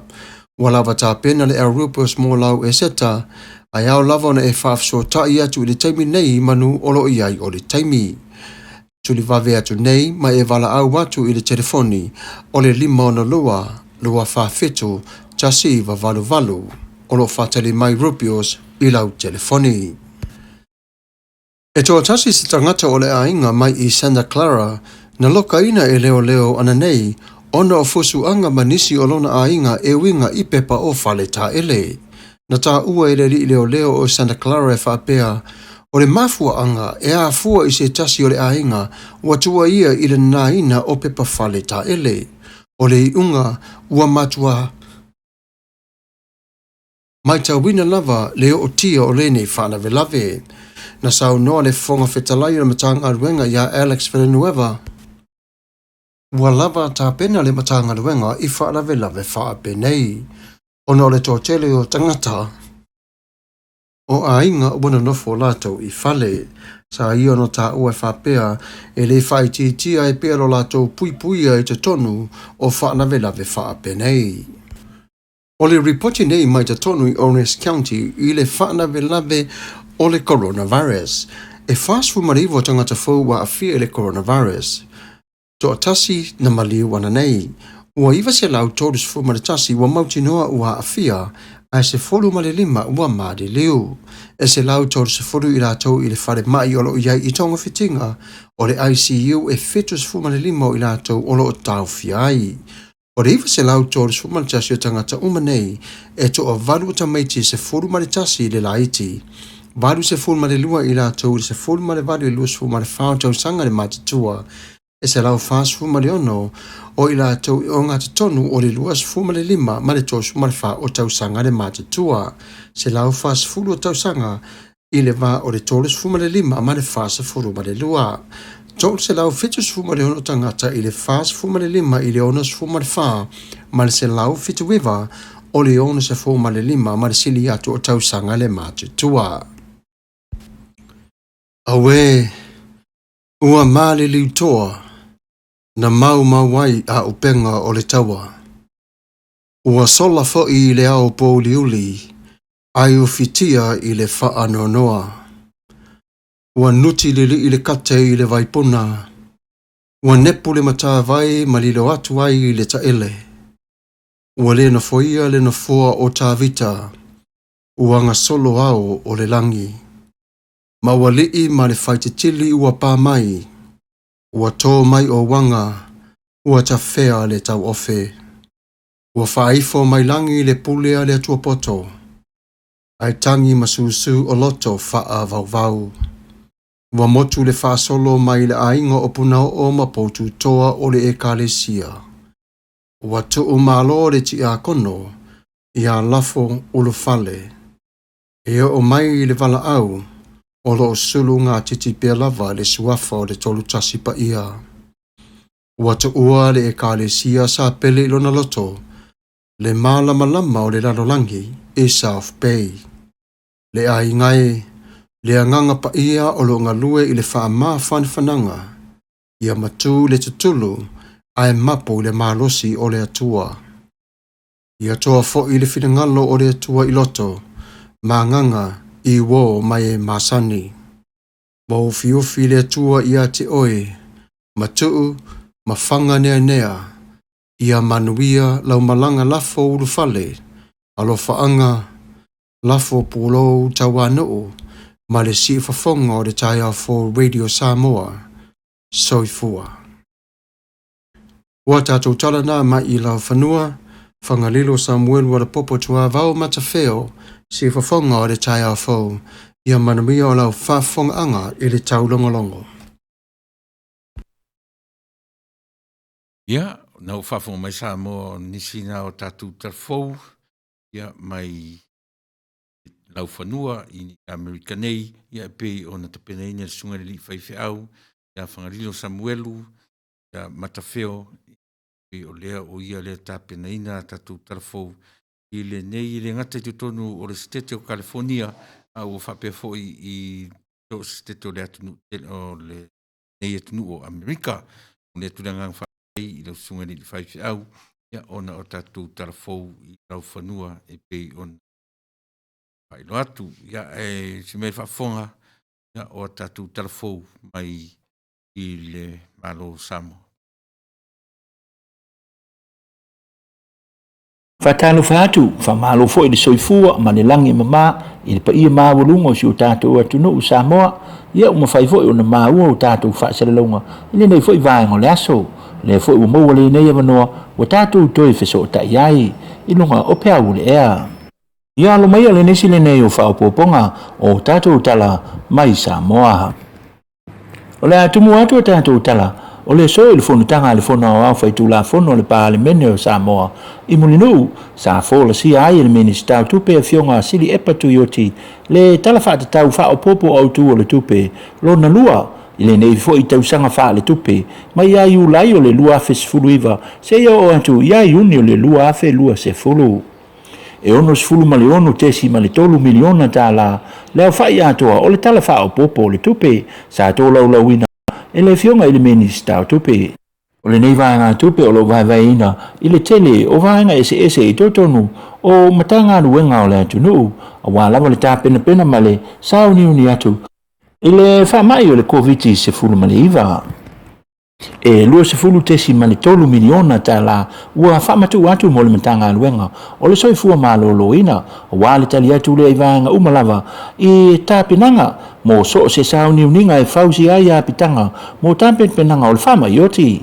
Lo iai fo se vanga tupe whaanganga, e whasafu atu i le au whaipisi nisi, e whaamama avenga ai o lātou tangata whainga luenga, e lua pasene mo tului o nononga tupe, i whale tupe umalawa i tutonu le antunuu, mo le au whaipisi nisi.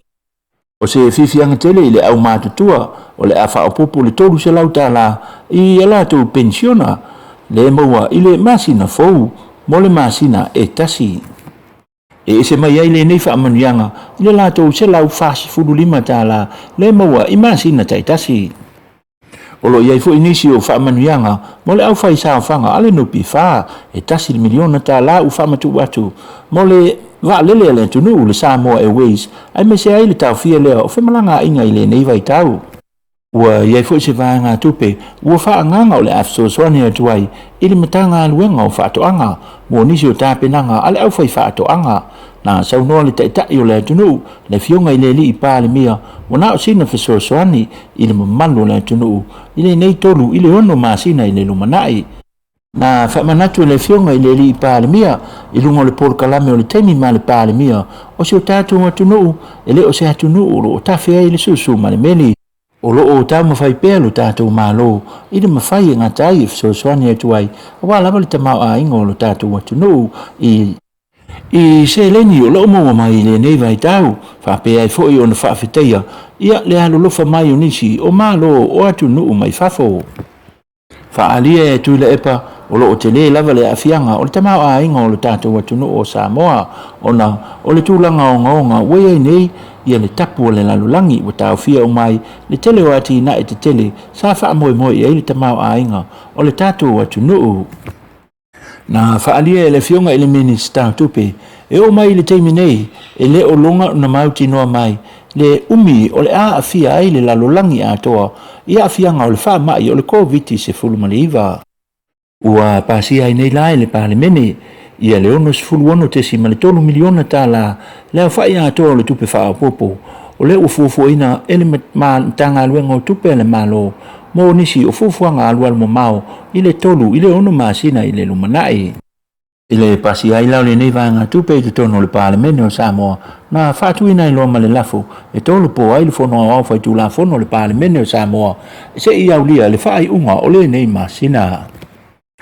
O nisi o tala ua tofia nei le fionga i le ti a kono le a taua Alden Coordinate e a vea ma wha aululunga o vahenga o tupe o le puleanga wha epikupoa Samoa pia o le e kale sia katoliko i Samoa nei. O le aso na nafi na matai le fionga le a taua i ona tiu te fau o le vaia lea o le vahenga tau tupe a le e kale sia ao ao Samoa pia.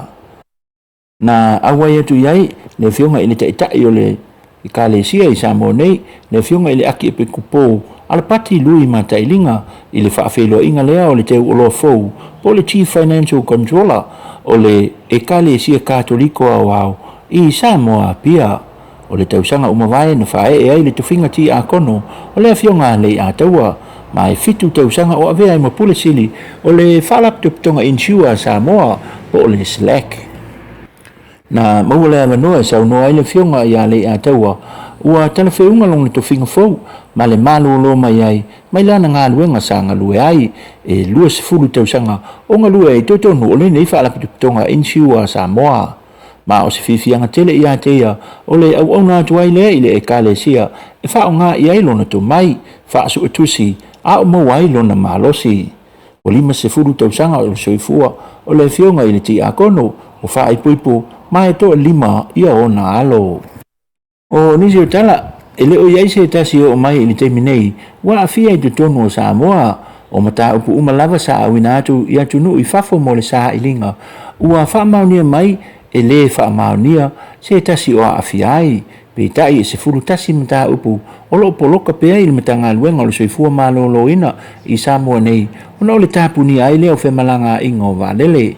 Tu sai ma se li poti la tamai ili mata ngā luenga, o le soifua malo lo ina i Samoa, e uina le ai se tasi wa afia i le nei vai teimi ai le o tua i lava tā penanga ale matanga luenga pe a fai ai o mai i whanua le nei wha mai o te ile atu no o whautuanga masani lava i le tū mama fufulu le lei 5 manofo le lei i le fale ai mai se ai lava o i la tau o le au mātutua ono se furu tausanga anga i lunga e whai tete le whewai mano nofo le lei i le fale ai mai se ai o i la tau o iai nisi o mana onga tu mau le soifua e whai ngofia lava o nā po ia i le wha mai o le COVID se fulu maleiva. O nisi o fufua ngā lua luma mau le metanga luenga o talia i le lua vai aso i le tolu vai aso i le lumanai O le taunu mai leo masini whaapitoa, a wā lava le saa ilia lea, o mata upo se fulutasi o lo upoloka nei, ile mata ngā luenga, le saa ilia lea pe wha maonia, ile a fia ai le wha mai pele ai. Ona o le itu, e tāo fia ai, le wha fita uli o lo tu lai mai le nei vai tau, o le tāo fia leo fe malanga inga, o wa alele, e a wina tuai e tātou mata upo ia tunu i fafo, a wā lava le siaki ina. Si o tātou talau a wha maonia mai nei, le wha tunsiri o le mtanga luenga o le soifua malolo ina, mai pango Amerika Samoa, le fionga ia motu sātu i le ama lua. E te tau lava o le wha awa wina pea, le tāo fia leo o whemalanga inga, i le vāo motu e lua, Amerika Samoa ma upolu, e tusa lava, pe a mai le whawa i aso lea u wha upopo e le malo Samoa. E te tau lava, o na tapu ai pea, le wheo ai lea i le vāo motu e lua, ona ole ma ale lava ole pepesi ole nei wha maioti. Ole teminei, ua tā fia uma whemalanga inga, i le vāo motu e lua, ai na tā ua e motu sā, o loo wha tā ua e le malo Amerika Samoa, le ave leo le wha mua, i le saunga le mū, ai tā fi uma lava isi tu uma o ati nae, mo le tamau a inga ole atu nuu. O lana le fo i lea whautuanga, i te tai o malo e lua, e te tau lava o na ave le wha mua, i le saunga le mū. Ua whaalia nei e le ioni lakapia le lalolangi i le tā ua lea o le whaasara lauina o tālonga tuai o ipo le lalolangi i tausanga umawai. E le ngata i le ABCA i leo mawhatianga o mawhauwhau o tangata i onga o le whaamai o le COVID-19 fulmaleiva. Ai whape fo ina ia tū mau ai pea le langolango ina e le lalolangi o le tālonga lakapi. I so se vaenga umalava o le lalolangi ai mai se o le ipo le lalolangi i le tausanga tasi iva. Le na fue fa mo ai farani le aula kapia le opereki mai New Zealand i le semi final wanga lulu fa tasi e nei la le yoni la kapia le lalolangi ma le Sky TV e to fa sala wina i le tele ta longa tuai fa no fuli le yai ya ila to uma i o la to mauta malawa ai mai se lava le au ma tua au le yoni la kapia lava ia Samoa o fa dia mai le fionga fa le mava nga Vincent fe pule ai o le polisile le yoni la kapia Samoa e le o ilonga lava ona tula i mai le yuni la kapisi tulanga le lei ona o tapu ma le pa u ai o le tamau a ingo Samoa ile nei vai taimi fa dia le fionga fa le ma vaenga o lo tau sa ilia se seleni mai le yuni la kapi le lalolangi e fa au wai le yuni la kapi a Samoa ile nei vai tau o le a fa io te fo i mo tatu tala manu te le lava le tapu inga Samoa fa so i fo ia ma ia manuia. Ia. Pa ia mara malu o le tātou tawafianga i lunga o le leo whasal lau si ufonga le tai au fau. Ia o tātou talana mai lau whanua. Ia meise o si o tātou atunu o Samoa. Le umale le nganga whaftai. Ia te autou uma o langolangoina le nei wha moe. Le nei afiafi le taimi a mātou i California i saute a misele ai o la tuai le tātou whasala launga i Long Beach. E whapea fo i le tausala fia wawale langona ma le anganga whaftai lo tau langolango mai ma le sapsapai o le tātou ala leo whasala lau i ui ana mao no fuanga lo alala mpapa awai anisi o tau ia ele muta ai le sapsapai o le tātou polokalame e mare tātou leo whasalau ia au le itula nei ia ora wha iwi ule le tātou polokalame ona o lea wa tūla lata tātou ia ile astofi asfaleile astonai o le tautala whapitoa i le UCC o awai le whamalu o lo iai lalo le tātou leo whasalau e a whapefo i le mātou e kālesia. E le whaiani a mātou sauninga i le asfaleile ma le astonai. Ai na le astofi. Ona o to tele o tātou o lo awai le lotu pope, pe tis pālangi, ia ma le tele o e kalesia ia ta ua mwhaingo ino o e kalesia mai le taimi o 14 o le kalesia i Roma. Lātou te lo lātou e tāpua iana ala stofi. Tu whātasia ia sauninga e lua. Wae ia o nā lava e whaunga ina e le ngana Ingilisi ia upu mai le ngana Latina. Ma le Manti ia ma le tena prea e pe o na amatu. O le Manti lātou ia e mawaile upu o le ngana Britania o le mandate, o le commandment, ia o le polo ainga. Yesu i ona so. E ala ia lātou nofo whea alfandi. Ia whātino fo i la i le sauninga na whai e Yesu, o le whaongaina o le apawhano ma le solo, e murumuruai a ao o na so. E pe ona whatino ina las whaleile, ia a le mātaua e ka le sia ma le tio, e pe ena o le la stofi, e wha mafa o no tūlanga, ua tu whatasiai a le, ia sauninga uma o las whaleile ma le astonai, o le sauninga luna lua, ia o le sauninga o le tūla fua ina ma le pamsino ina o le li, u taua o le sauninga o le pōpong sā, po le tūla fua ina, ia e mulmuli le upuna le ngana Latina e whaonga e fo i le Ingilisi. E le upu masani ai e tato watunu, sui whainga e tu mau whawai, ona whamoe lava o nisi o e kālesia, ia ua whaonga le teknolosi e whai eisa uninga ma tapua inga, e whapena le tūlanga o le ma whaasoa ma le whatonu, tūlanga fo o le tātou ala leo, ma le fuafuaina, le whawhea o na whataunu, ai pe o na whamtalatu, e o fo i le mātou e kālesia, o la whataunu ina fo i awala e pe o na tō matawina ai, e le mālo ma e kālesia lo o awai nei atunu, o na o le whamai, o le anganga lava, o awhainga e whatino ai, ai tu maua whawai, mea umalava, ia, e aunga le tātou le i whaola o Yesu Keriso.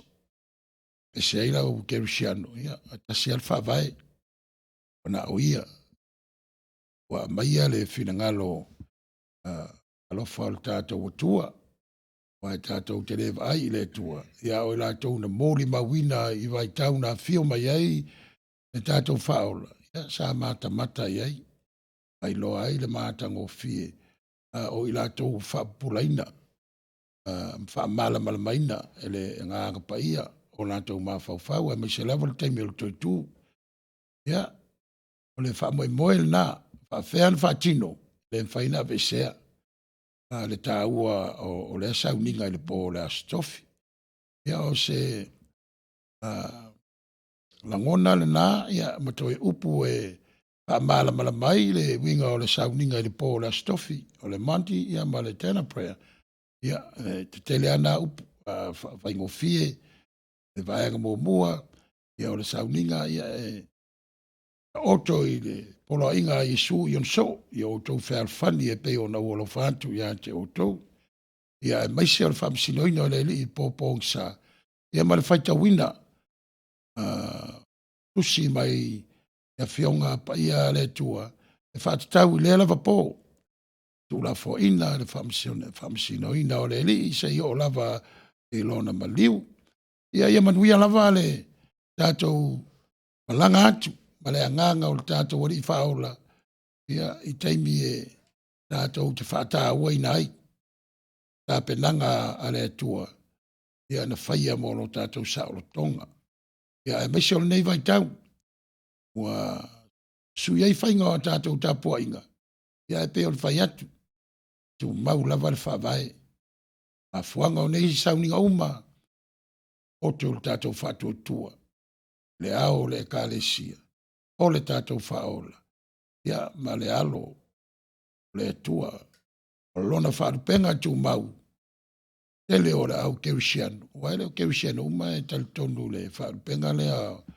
No fo tolu ole tua o le ba le alo ale anga sa ia manuia te lava le taimi o toe o le nei po ia o lo iai le po ngsa o tau o lo iai le malamalama ia fa malamalama ina pea o tau e le mafanfana o le anga le lei o le tātou ali i whaola ia o lo o ngā titonu le tātou whainga malanga o le nei vai tau a la atu le avanoa i le whatonu ia on taliu mai lea ia ona whai u le i se talo mo i la tau pala awina e le tua o le nei wha mai o e o i whare mai ia o e fo i o maari liu whea lava le tafar ke rope ia ono tūlanga ua whainga tā ua le mawhai o le whātou whā i e pele o na le tūlanga o le wha mai ia alau sunga le whatonu Whaftaina sunga i le whawhengainga. Ia e pei upu masani lava Samoa ia e nau lava e whaawau le tautua. Ia e fia pese fo i wā lopa ia Samoa ma lo malu tau ave o tātou nu pita iane. Ia e tau mwhai tu lava. Ia e ia si tau wha mata umai o le tu afono ni vai tau ia tu nu. E pei tau o le osotu lungo le awala o le aimani ta avali. Ia mena Samoa ia tau mwhai tu ua tatu ofisa nei. Ia ni o e vai duang o le po. Pe fo si mau ia i o le mele tau nava u wha mariena. Pa fonga Samoa le nei tu la fiafi. Ia ona tau mawhai atu ia e upu ale atu nu ue poto ale tau tai e le atu ai o paa ia fo i se mātau mawhai atu i upu e wha manino mwha malamalama e nā lava le whanonga i le atoa i nei le tātou ala leo i mea o whaatara noina e mō o mia loutou whaasoa mai e mō o mia loutou tau au e mate e whaarangorango tu iai ia mawhai o na maua se me sili, se me atoa, tātou te mārili e whaatasi iai, tātou o ale malfiafia, moe fiafia tangata, moe maleiloa, ia ua maua se mea o ngā ore nei e fiafi. E lea, ia whai au leo, e whai mafunga tau mori le whai whiau lea, whai so mā leo, whai fo i wa iai se vaengo le ngangana o le tau tamani i, tau la ulu i rau whaafonga mai. Na fua i nuu le ai nai le ai se tangata o lao no fua ai. Ve timu ia i nā malai nai mapalai ia ni o mawhale tonu. E lava i tū la fiafi e sau malama e au maifo i e le atua. Taimi le lei o se maa e tatu tue whilo iai le asoa tai au. E pe atu sa lava o lo. Alo e mōna taimi nei ia pātuai Samoa o e le atu pene ia e patu lava noa ia alu whai. ia ole a tātou fo i luma o le tua a le tātou te talo tātou te nofo vala ia ole alofa o le tua tātou te mafuta i lava ole a tātou uifo ma te talo sa e whafonga mai sila a o tau mawhai lau whanau e whaasoa i lunga o whamanuianga ua e lingi mai ma mātou maua o teknolosi. Le ala leo, o mātou fisota iai. Whawhaingo fie ai o na mātou tala noa, ia e mise lava tūlanga o lo o mātou whengai, o na o le whamai. E vese ai lo mātou atu atu vale, e te pataulai i lau fio, o lo ta oto ai, le manuia, ma le file mo moni e awala mai ai ia le tonga fiti awala vale nei fa mai ma tau tisi atu i la ua fio i lo nganga fa ma fanfana ono i la tau wa maadi liu ono o le fa mai se lava ia ainga e ka le sia pa e pele la tau o tangi mai ala wa le mawhai ona fa tino tu langa fa ma vaenga ba o ia ona fa umala to ngā luenga e le nei o langa. E fa manatu mai pe a te imantu. O wa ore alofa malai anga le lei. Ia o ina e manino ai le fa mafan falanga. Alo wanganga malau tala le lei. Iau tangata whātuatua. Mātou tisi ai fo i lantou. O ua pesia i whamai. Tonu maota ngasi. Ia ame se lava o ainga pele. E ka le sia matūranga uma. Peo na e si la fia lo mātou utua. Ia i pele nganga whamawhanawhana o lau fio ia te la tau whamanuia. Pale mai o mai. Sai nisi ia maise o i la tau o lo ngā lurue me whita i tunga tono o maota ngasi. O lo sa ili manuia ia i la tau o pesia. So soani taitai o lo mātou malo i so se vaenga whapela lau langi atoa. Mauare ngā lurue whatasi. Na ia mawhai ai o na mātou maua. Ia nganga o lau fio. Le nofo whani. Tufai, e ala i au mea alofa ese. Vai atu, nei whaingata, ai suru mai pēalo alofa malo mala malamba. Wa lava le no file mo o tangata, na e whaia i lo mātanga o fie, maolo ono nofo, i le larolangi na e whawina, lo mātai sau. Yona nāle talo le tuai, ulanga ua iai, le ato toa o le tau whai, uatu lau fio e mangalo ai. Ale le iai ma ato toa ai, mea ua mātou wha le tonu ai. Lea le titalo, o fona atu, i lau fio e ala le swafa o lo wala pele o Jesu Keriso, lo mātou wali i ma lo mātou wha aola. Amene. Lo tanua o whanawai,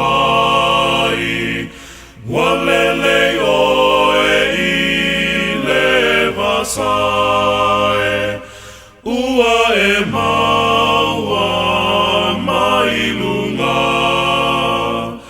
o le tofi aonga, Samoa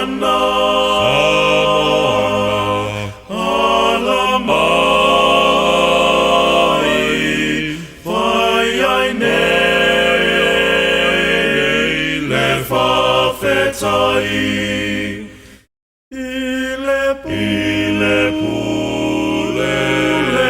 ia mawai Polonu ile vasae Samoana